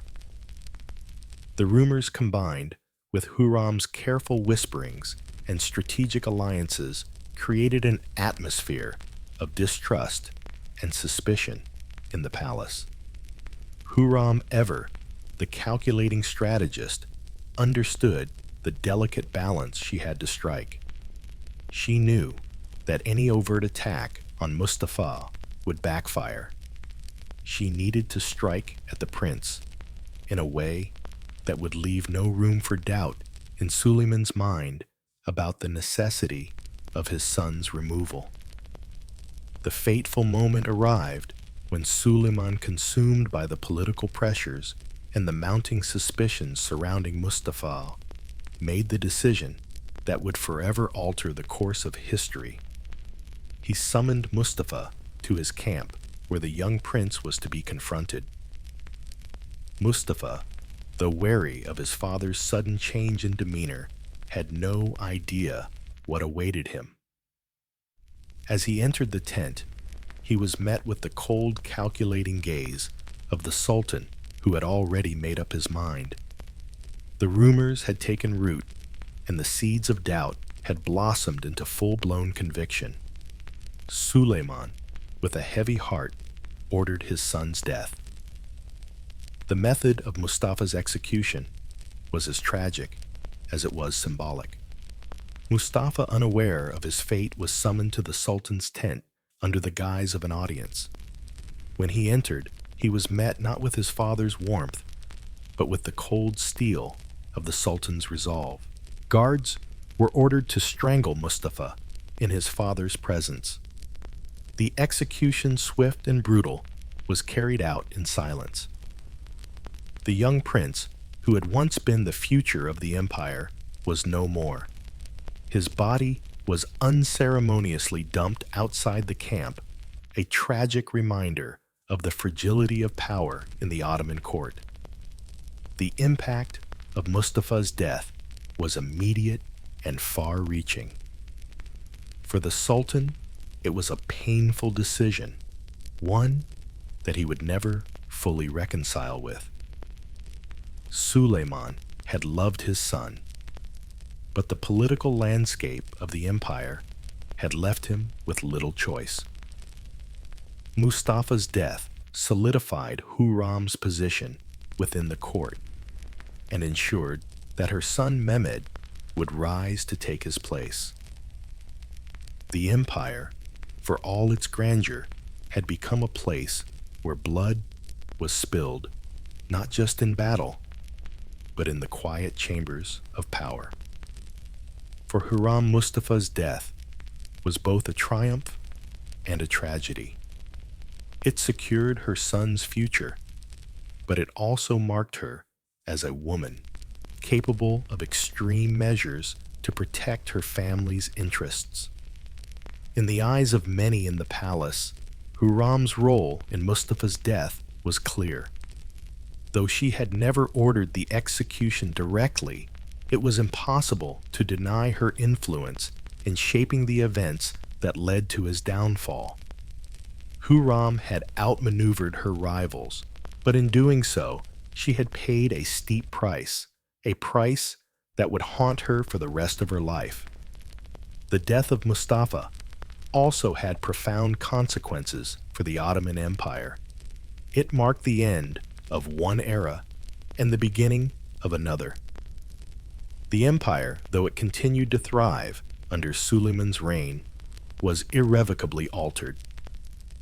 The bloodshed of the succession crisis had weakened the Sultan's relationship with his court, and the shadow of Mustafa's death hung over the empire like a specter. For Huram, the consequences were even more personal. She had won the battle for her son's future, but the victory came at a cost that would haunt her and the empire for years to come. As Huram looked to the future, she knew that her power was solidified, but at what price? The empire had been reshaped, but in the process, it had lost something irreplaceable: the life of a prince, a son, and a future that would never be realized.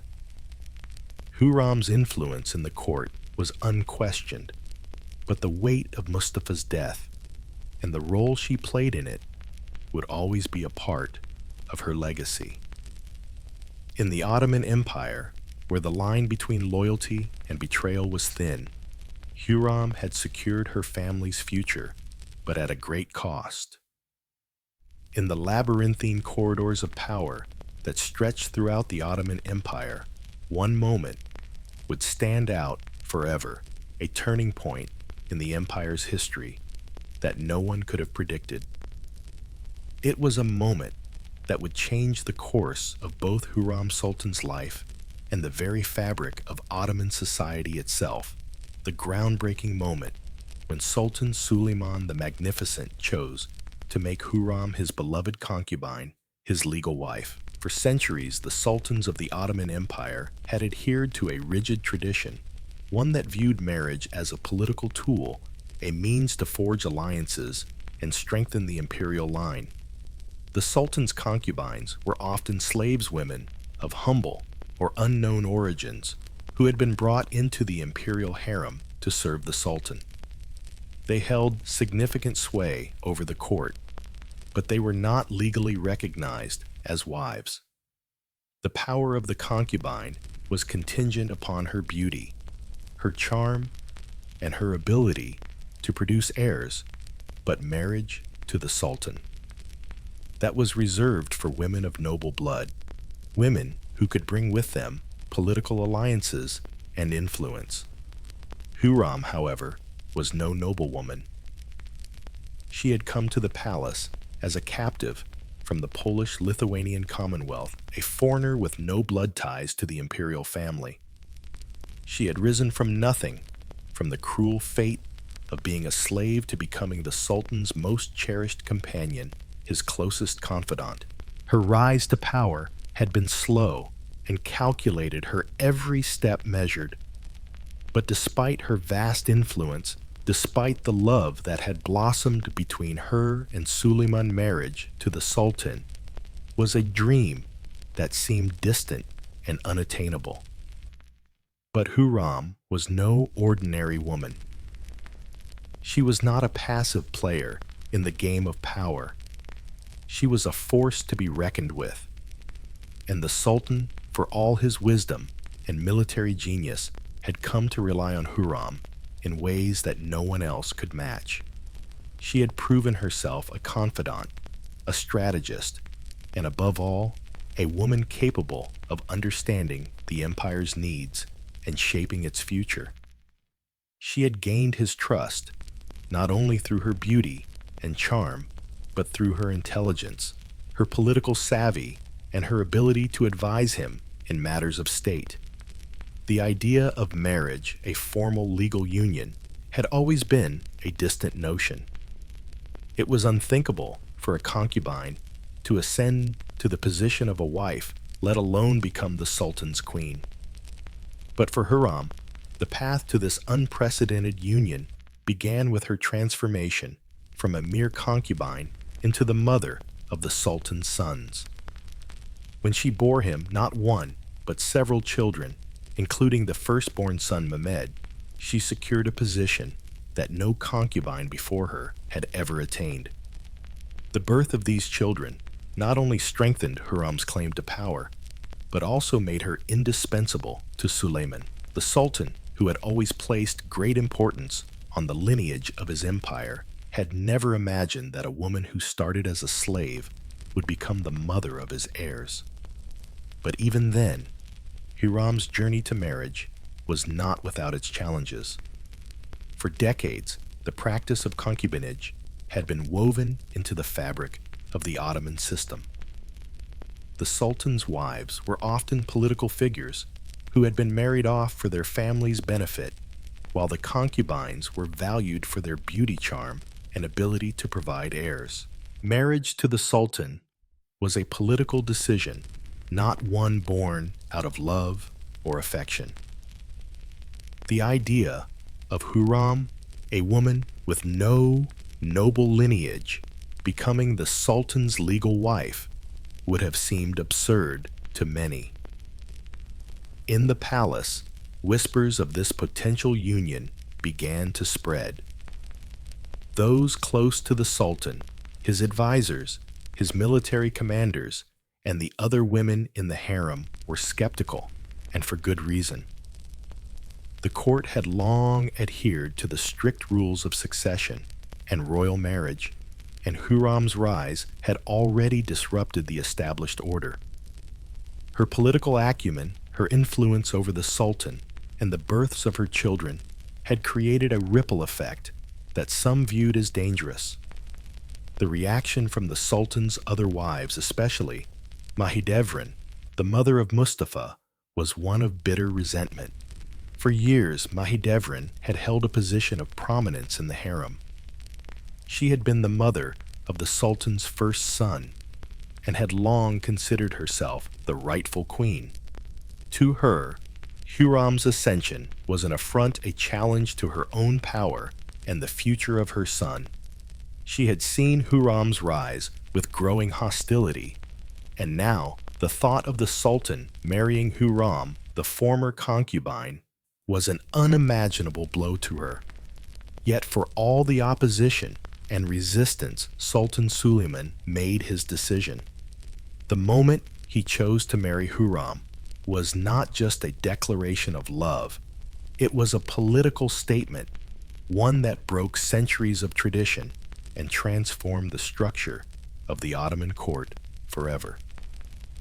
Huram was no longer just the Sultan's favorite concubine, no longer just the mother of his children. She had become his queen, his legal wife. And with that title came a power and authority that no woman in the empire had ever held before. The marriage was kept secret, at first a quiet ceremony in the private chambers of the Topkapi Palace, away from the prying eyes of the court.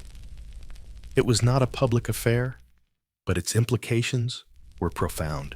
For Huram, this marriage was the culmination of years of careful maneuvering, a triumph of both political strategy and personal devotion. For Sultan Suleiman, it was the final recognition of the woman who had become his partner in ruling the empire. The union between them was not just one of love, it was the consolidation of power, a moment that forever changed the dynamics of the empire. The political and social implications of Huram's marriage to the Sultan were far-reaching. For the Ottoman Empire, the marriage marked the end of one era and the beginning of another. The Sultan had, in effect, made a statement he was willing to break with tradition, to go beyond the conventional rules that had governed the empire for centuries in order to elevate the woman he loved. This union was groundbreaking in its boldness, and it set a precedent that would have lasting effects on the role of women in the Ottoman court. For Huram, the marriage solidified her position as one of the most powerful women in Ottoman history. No longer just a concubine, no longer just a mother to the Sultan's heirs, she had become the legitimate queen of the empire. The change in her status was not just symbolic, it was a reflection of the actual power she now wielded. She had the ear of the Sultan, the loyalty of the court, and the support of her allies. The influence she had once exerted from the shadows was now recognized in the open, and her position was unassailable. As Huram assumed the role of Sultan's wife, her power within the palace grew exponentially. She became not just the Sultan's partner in love, but in governance as well. The palace, once divided between concubines and wives, between rival factions and shifting alliances, now coalesced around Huram as the undisputed center. She was no longer just a woman in the harem. She was the queen, the one to whom all matters of importance flowed. Her marriage to Sultan Suleiman also had profound implications for the court structure. It shifted the balance of power among the women in the harem.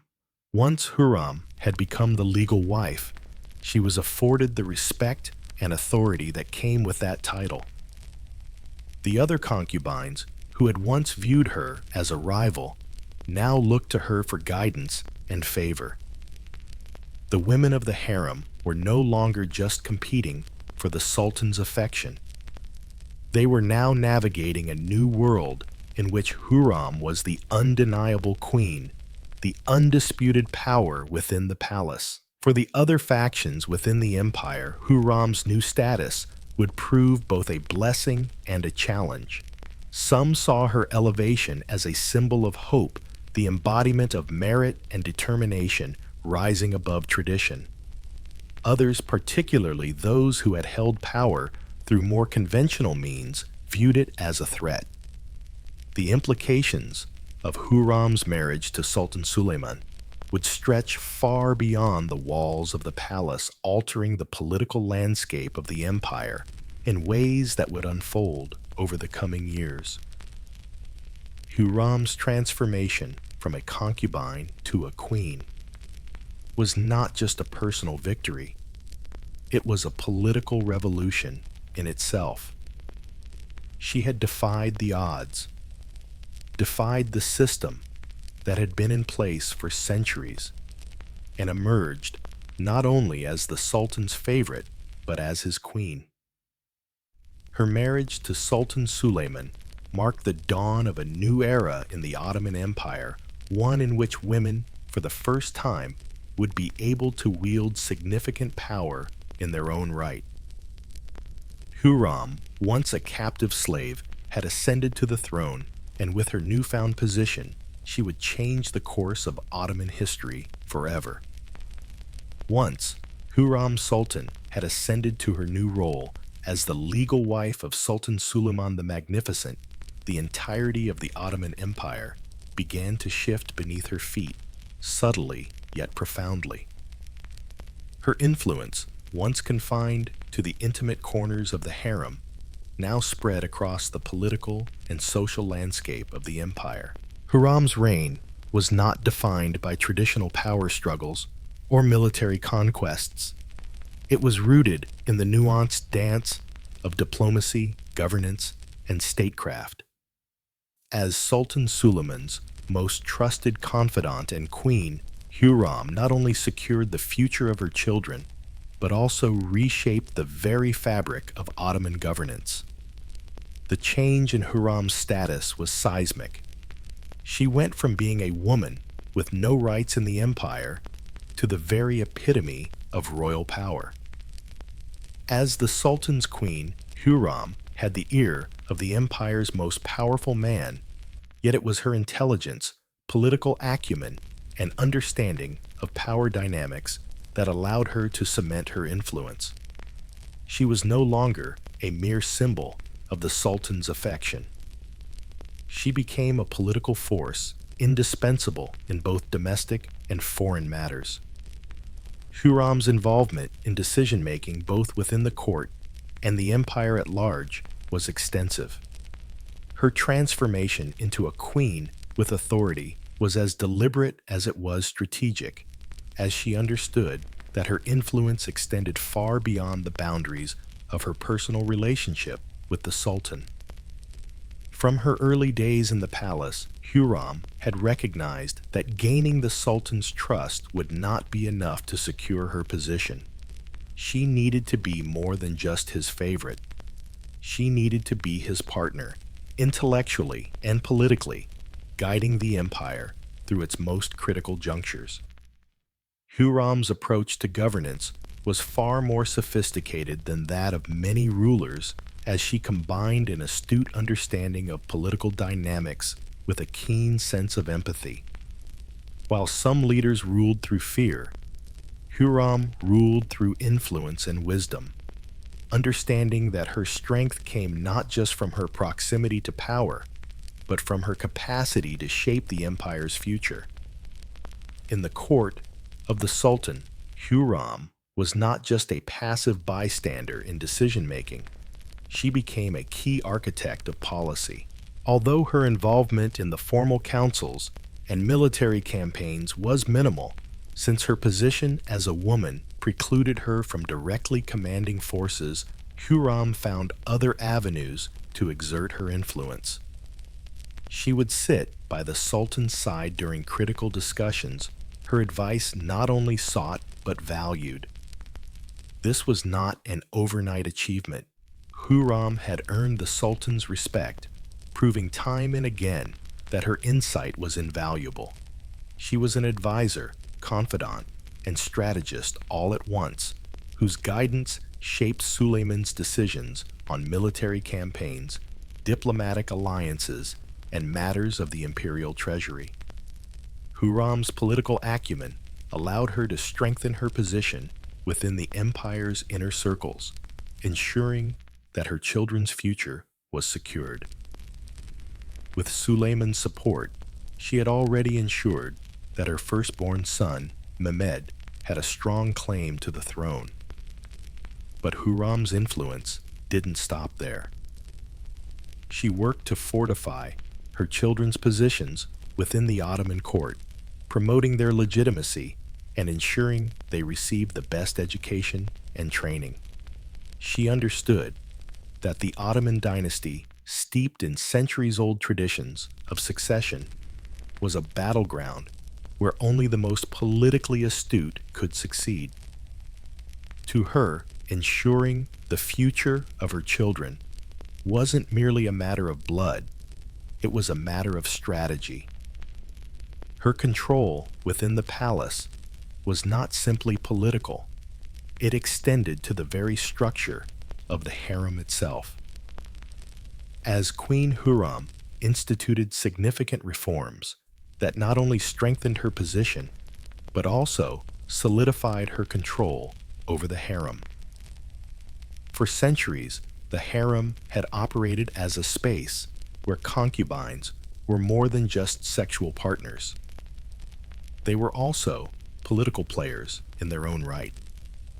Yet Huram, with her keen understanding of human nature and her own rise to power, introduced reforms that made the harem a more disciplined and organized institution. She instituted a strict hierarchy within the harem where every woman had a role, from the most senior concubines to the youngest novices. Huram knew that her own rise had been fueled by her discipline and determination, and she ensured that the women within the harem followed suit. She also worked tirelessly to create an environment where her children, particularly her sons, could thrive. The birth of her sons, Mehmed Salim and Bayezid solidified her position as the most important woman in the Sultan's life, and she took it upon herself to ensure that her children received not only the best education, but also the best political training. Huram understood that in the Ottoman Empire, power wasn't simply inherited, it had to be cultivated. From a young age, she trained her sons to be not only capable rulers, but also political tacticians. They were groomed for leadership, and Huram's strategic planning played a pivotal role in their development. Beyond her work within the palace, Huram also recognized the importance of philanthropic efforts.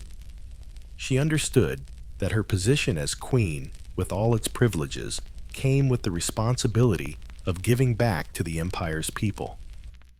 She took it upon herself to fund public works and charitable contributions that would help elevate her public image, while simultaneously ensuring the welfare of the empire's most vulnerable citizens. Huram's philanthropic contributions were vast and varied. She funded the construction of mosques, schools, hospitals, and soup kitchens across the empire. Her generosity and sense of social responsibility were legendary. She believed that the true strength of an empire lay not just in its military might or political dominance, but in the well-being of its people. Huram's charitable endeavors were as much about securing her legacy as they were about contributing to the prosperity of the Ottoman Empire. One of her most enduring contributions was the building of the Huram Sultan Mosque, a stunning architectural marvel located in Istanbul. The mosque became a symbol of her influence and power, as well as her commitment to the people of the empire. In addition to the mosque, Huram funded the construction of schools, orphanages, and public baths that provided for the people's needs, while also elevating her status as a benefactor of the empire. These public works helped cement her reputation as not just a political figure, but also a leader who cared for the welfare of her people. Her charitable contributions were also strategic in nature. By investing in infrastructure and public welfare, Huram ensured that she remained a beloved figure in the eyes of the people. Her philanthropy also allowed her to consolidate her power within the court. As a woman who had risen from nothing to become one of the most powerful figures in the empire, Huram knew that she needed to secure her position not just through her proximity to Suleiman, but also through her connections to the broader public. Her philanthropic efforts were a tool in her political arsenal, one that allowed her to extend her influence far beyond the palace walls. Yet despite her vast power and influence, Huram's reign was not without its challenges. As she strengthened her position within the harem and the empire, there were those who sought to undermine her. Her relationship with Mahidevran, the mother of Sultan Suleiman's eldest son, Mustafa, had always been tense, and as Huram's influence grew, Mahidevran became more and more determined to remove her from power. But Huram's political savvy and her ability to navigate these dangerous waters allowed her to remain unscathed. Her reign as Sultan Suleiman's queen was defined by her strategic brilliance, her capacity to adapt, and her ability to balance diplomacy with philanthropy. Huram's political reign was a testament to her power influence and the lasting legacy she left within the Ottoman Empire. Through her reforms, charitable works, and political maneuvering, Huram transformed the role of the queen consort in the Ottoman court, making it a position of unprecedented power and importance. As Huram Sultan's influence continued to grow, she ensured that her children's futures were secured, that the empire's people prospered, and that her legacy endured. Her reign as the Sultan's queen was not just one of personal triumph. It was a defining moment in the history of the Ottoman Empire, a moment that would shape the future of the empire for generations to come.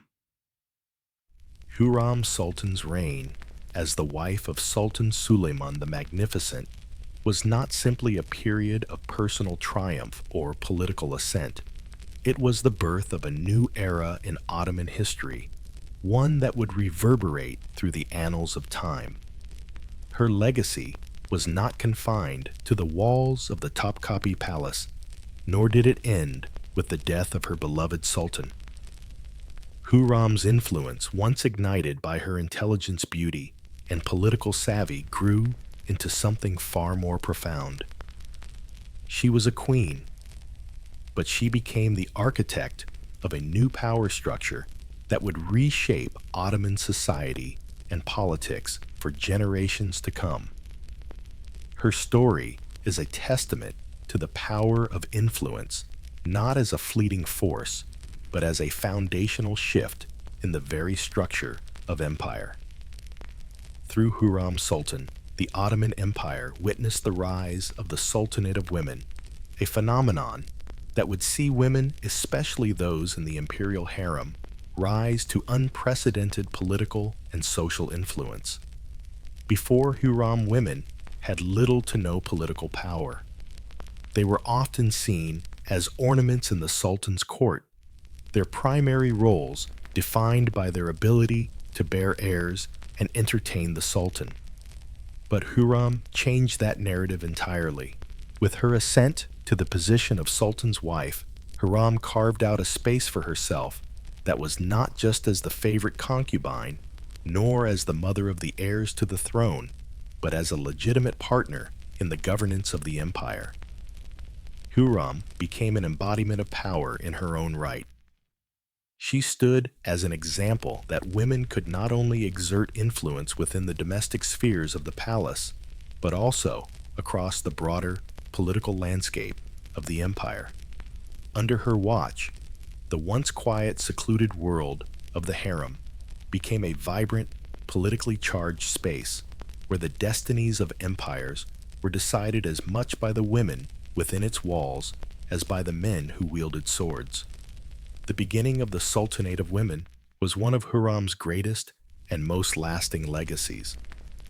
While it began with her, it continued beyond her reign, with the successive sultans' wives and concubines gaining political influence within the empire. Huram was not only a queen in name, but a queen in practice, commanding authority and respect in ways that no woman had before her. The women of the harem, once isolated in their gilded cages, now wielded unprecedented levels of influence, entering into the political sphere alongside their male counterparts. Their power did not stem from military prowess or wealth, but from their deep knowledge of court politics, their relationships with their children, and most importantly, their ability to manipulate the complex web of alliances and rivalries within the court.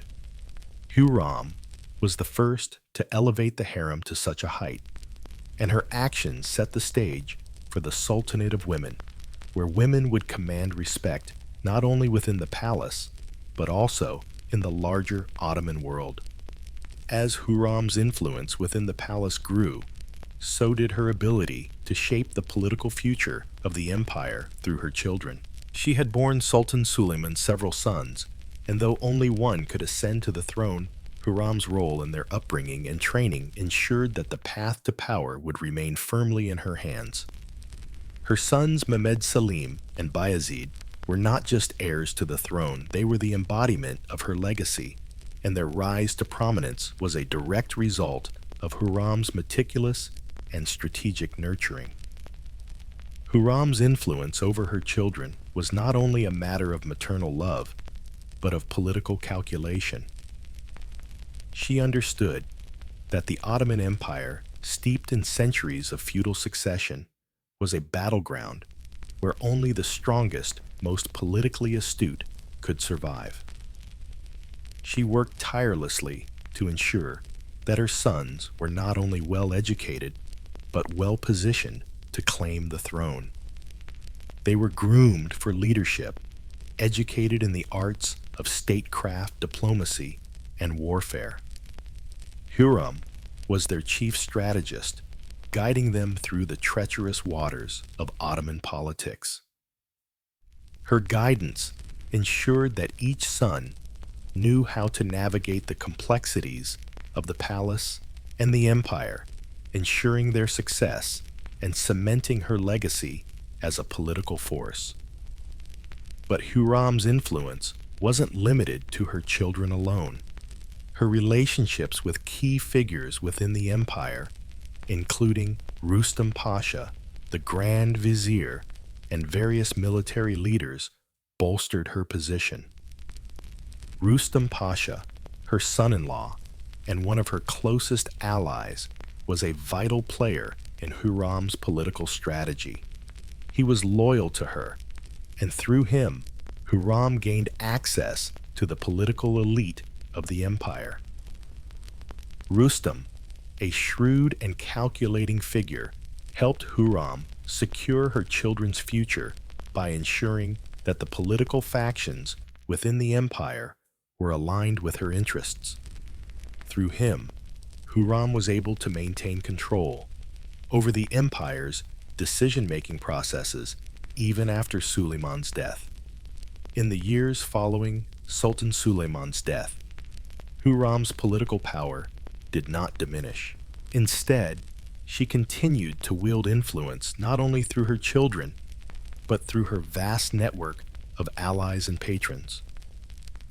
Her philanthropic endeavors, too, contributed to her lasting legacy. Huram was not just a political figure. She was a benefactor of the people, someone who used her wealth and position to uplift the marginalized. Her public works, including the construction of mosques, hospitals, schools, and charitable institutions, were a testament to her belief in the welfare of the empire's citizens. She knew that her power could be solidified not just through the court, but through the loyalty of the people. Huram's charitable work was a significant part of her legacy. She funded the construction of the Huram Sultan Mosque in Istanbul, a monumental piece of architecture that stood as a symbol of her reign. The mosque, with its intricate design and magnificent dome, was a reflection of Huram's power and influence both within the palace and throughout the empire. In addition to the mosque, Huram funded countless other public works, including soup kitchens, orphanages, schools, and hospitals. Her philanthropic contributions were designed not only to benefit the people, but also to strengthen her legacy. By investing in the welfare of the empire's citizens, Huram secured her place in the annals of history as a queen who cared deeply for her people. Her influence on Ottoman politics was so profound that even after her death, her legacy lived on. The Sultanate of Women that Huram helped establish continued for centuries as women in the harem continued to play an integral role in Ottoman politics. The wives of the sultans, many of whom were Huram's contemporaries or descendants, continued to wield significant political power, and their influence was felt in every corner of the empire. Huram's descendants carried on her work, further cementing the legacy of the Sultanate of Women. Huram's influence extended far beyond the walls of the palace. She became a symbol of what could be achieved through intelligence, determination, and strategic thinking. She was a woman who defied the odds, rising from slavery to become the most powerful woman in the Ottoman Empire. Her political acumen, her ability to navigate the treacherous waters of court politics, and her ability to secure her children's future made her a legendary figure in Ottoman history. But her legacy was not just about power. It was about the transformation of the empire itself. Huram Sultan did not just leave a mark on the court or the empire. She left a legacy that would shape the future of the Ottoman Empire for generations to come. Her story is a reminder that power, in its most enduring form, is not always the result of military conquests or royal bloodlines. It is the result of vision, of the ability to adapt, and of the will to reshape the world around you. Huram Sultan's legacy was built on these principles, and it is one that will endure as long as history is remembered. As the years passed, the vibrant pulse of Huram Sultan's reign began to slow, not through any fault of her own, but because the indomitable force of nature that had once propelled her to the highest echelons of power was gradually sapped by the weight of time and illness. The woman who had once reigned as the queen of the harem and the political heartbeat of the Ottoman Empire was now faced with a new, less forgiving adversary: her own deteriorating health. What had been an era marked by political brilliance, ruthless ambition, and strategic alliances began to crumble as Huram's body weakened, and with it, the grip she held over the delicate balance of power in the palace. Huram Sultan was not one to shy away from challenge. She had spent her entire life navigating treacherous waters from the moment she was captured as a slave to the harem to the day she became the legal wife of Sultan Suleiman. Yet, this new battle one fought within the confines of her own body was unlike any she had faced before. The illness that slowly began to ravage her health was relentless. Though she remained active for as long as she could, a time came when her body simply could not keep up with her mind. Huram's influence, once impervious to challenge, now began to show cracks, and the once steadfast queen found herself confronting the fragility of life in a way she never had before. The physical toll of age and illness was inevitable, but it was not the illness itself that would undo Huram Sultan's power.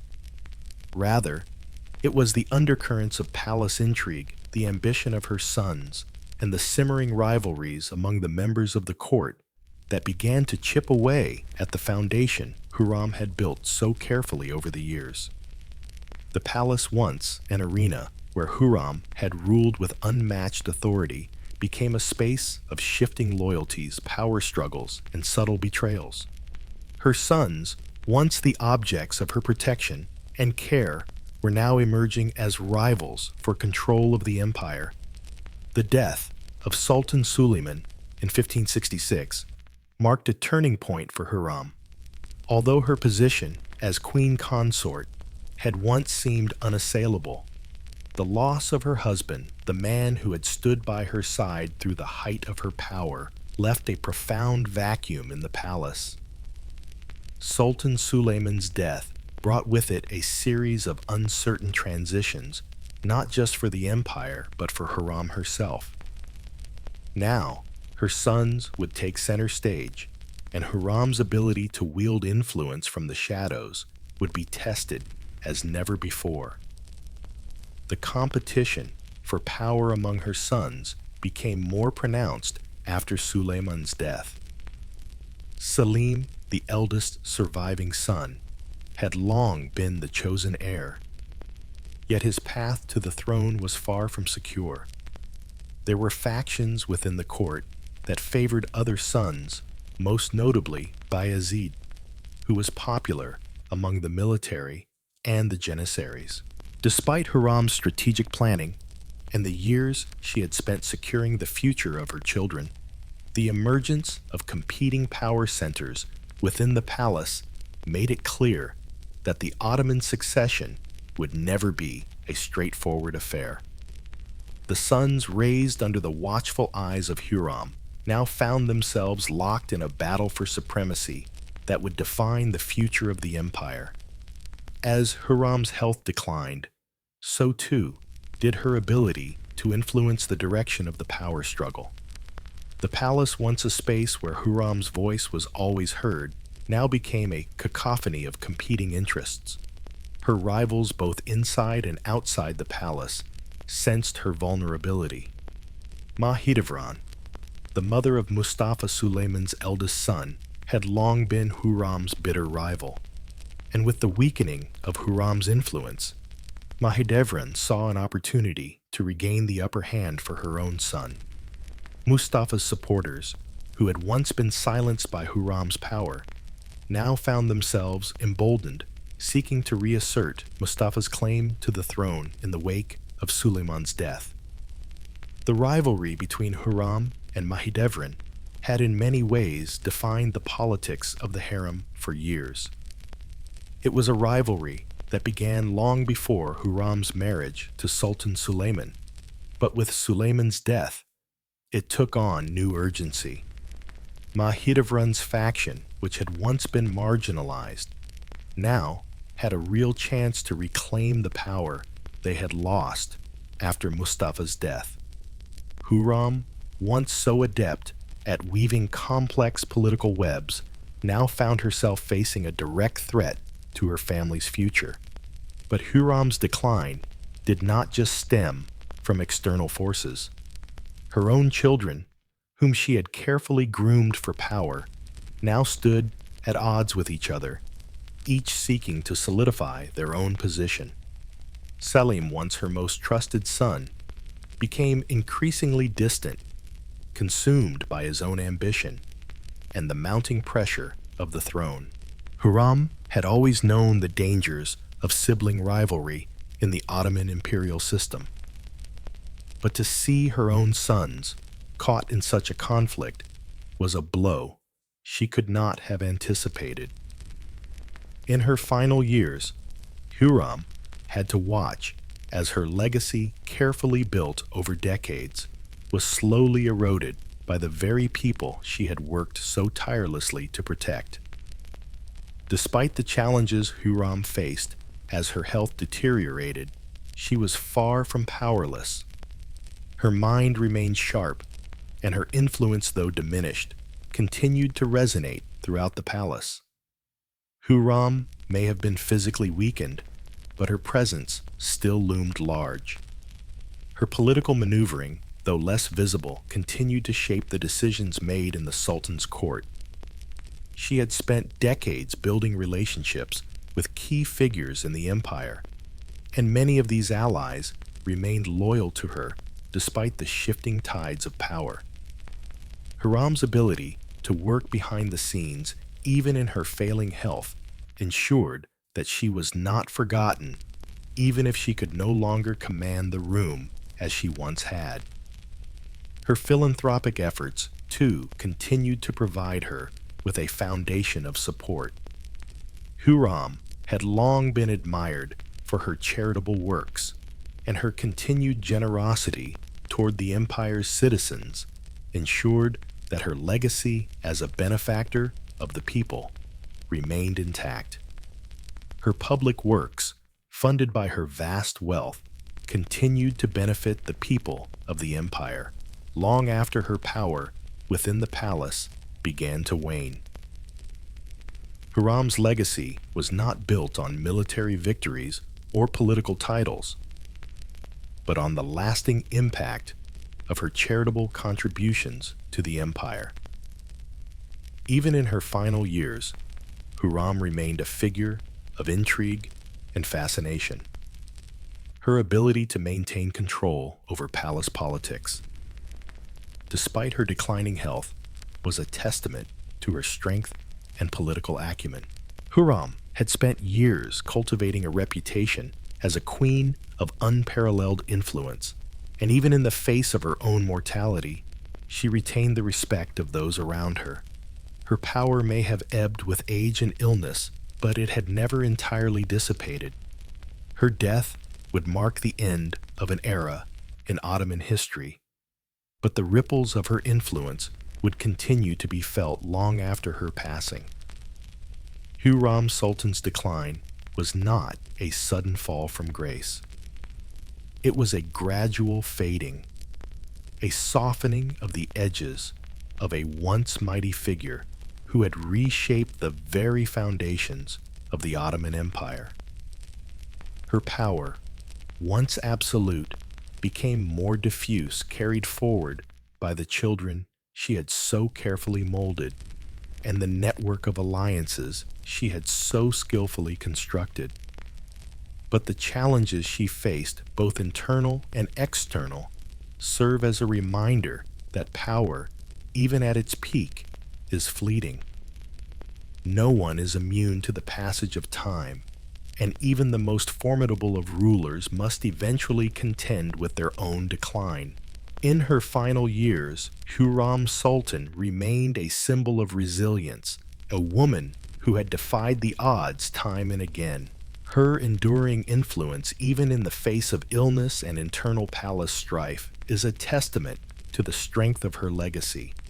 While the battles she had once fought for power may have waned the imprint she left on the empire, and the women who followed her remains an indelible part of Ottoman history, even as her health deteriorated and her children fought for control.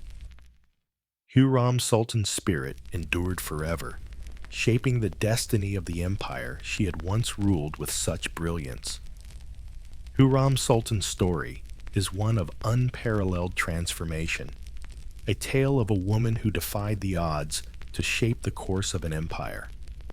From her humble beginnings as a slave in the land of the Polish-Lithuanian Commonwealth, Huram's rise to become the legal wife of Sultan Suleiman the Magnificent was nothing short of extraordinary. Her journey from captive concubine to the political and spiritual heart of the Ottoman Empire is a powerful testament to the ability of one individual to wield immense influence in an era where power was largely the domain of men. But Huram Sultan was not just a powerful queen. She was a symbol of what could be achieved through intelligence, resilience, and strategy in a world dominated by patriarchal norms and royal hierarchies. When we reflect on Huram Sultan's legacy, it becomes clear that her journey was not only about personal ascension, it was about reshaping the very structure of governance and diplomacy within the Ottoman Empire. Huram's influence transcended her role as a mother to princes or as the Sultan's wife.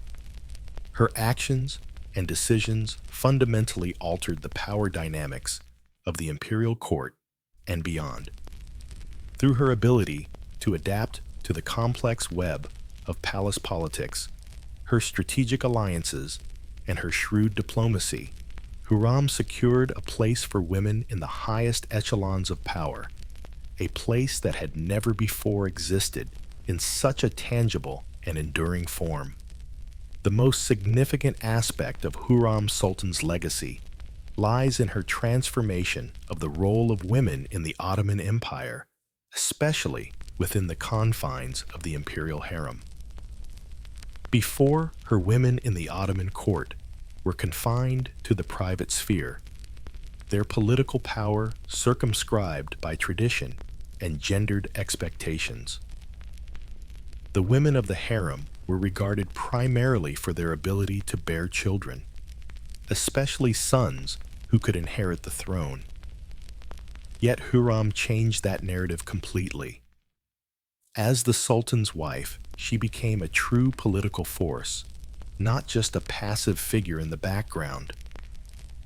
Her relationship with Suleiman was not solely defined by the intimacy of their bond, but by the collaborative nature of their governance. She was the Sultan's confidant advisor and partner in diplomacy, a role that no other consort had ever held to such an extent. Huram Sultan's ability to navigate the political intrigue of the palace, her understanding of governance, and her diplomatic acumen ensured that she was not merely a symbol of royal authority, but a true agent of change. Her political maneuvering extended beyond the walls of the Topkapi Palace, She corresponded with foreign monarchs, navigated complex court politics, and shaped Ottoman policy from behind the scenes. Huram laid the groundwork for what would become the Sultanate of women, a period in Ottoman history when women of the harem would continue to exert considerable influence, not just over their families, but over the entire empire. This era, which began with Huram, marked the beginning of an age where women wielded power not only as mothers of princes, but as active participants in the political life of the empire. The Sultanate of women is Huram's legacy, a direct result of her vision, determination, and unwavering resolve. In terms of governance, Huram's impact was felt not only through her political involvement, but also through her public works and philanthropy. The monumental mosque she funded, the Huram Sultan Mosque in Istanbul, stands as a symbol of her lasting influence. The mosque, built with a vision of providing for the community and enhancing the cultural and religious fabric of the empire, encapsulates Huram's broader philanthropic vision. She understood the importance of maintaining the support of the people, and through her charitable endeavors, she cemented her reputation, not only as a political strategist, but also as a benefactor of the people. Huram's public works, including hospitals, schools, and charitable foundations, were designed to uplift the disadvantaged, earning her the respect and admiration of the people, respect that in turn strengthened her power within the palace.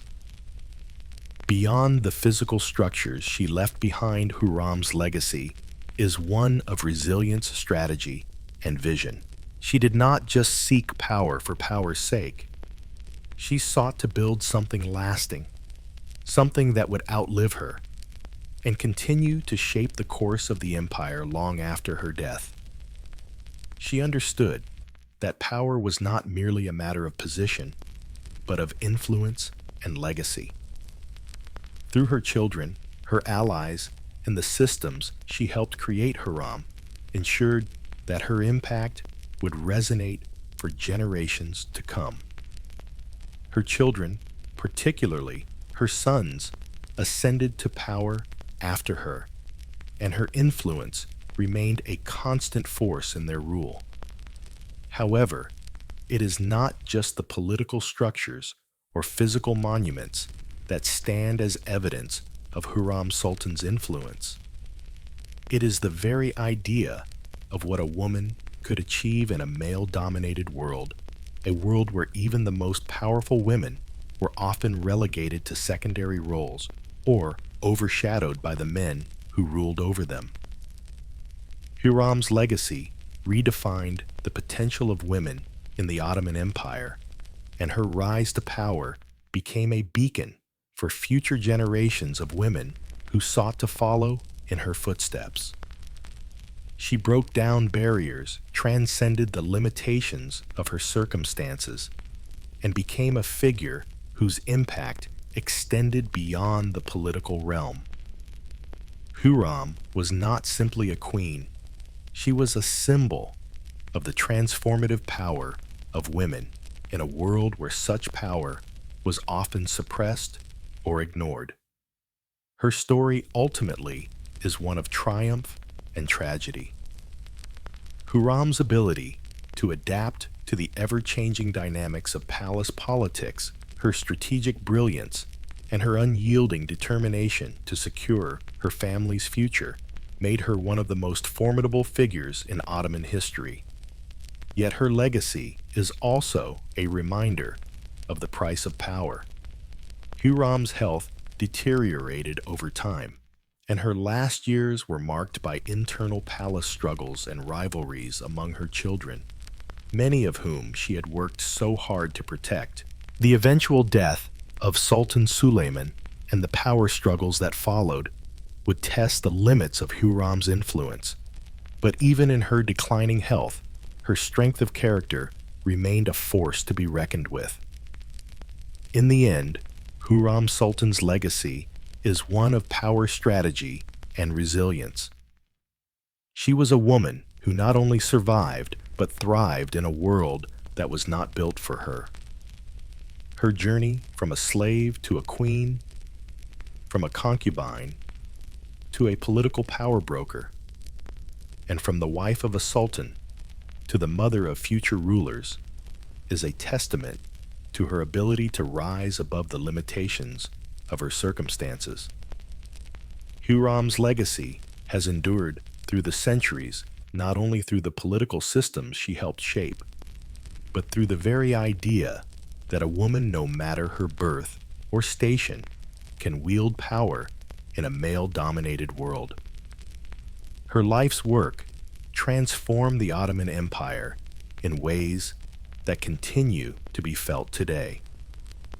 As a symbol of power strategy and resilience, Huram Sultan's story is one that continues to inspire. In a world that often sought to suppress the power of women, she defied expectations and created a legacy that will forever be remembered in the annals of Ottoman history.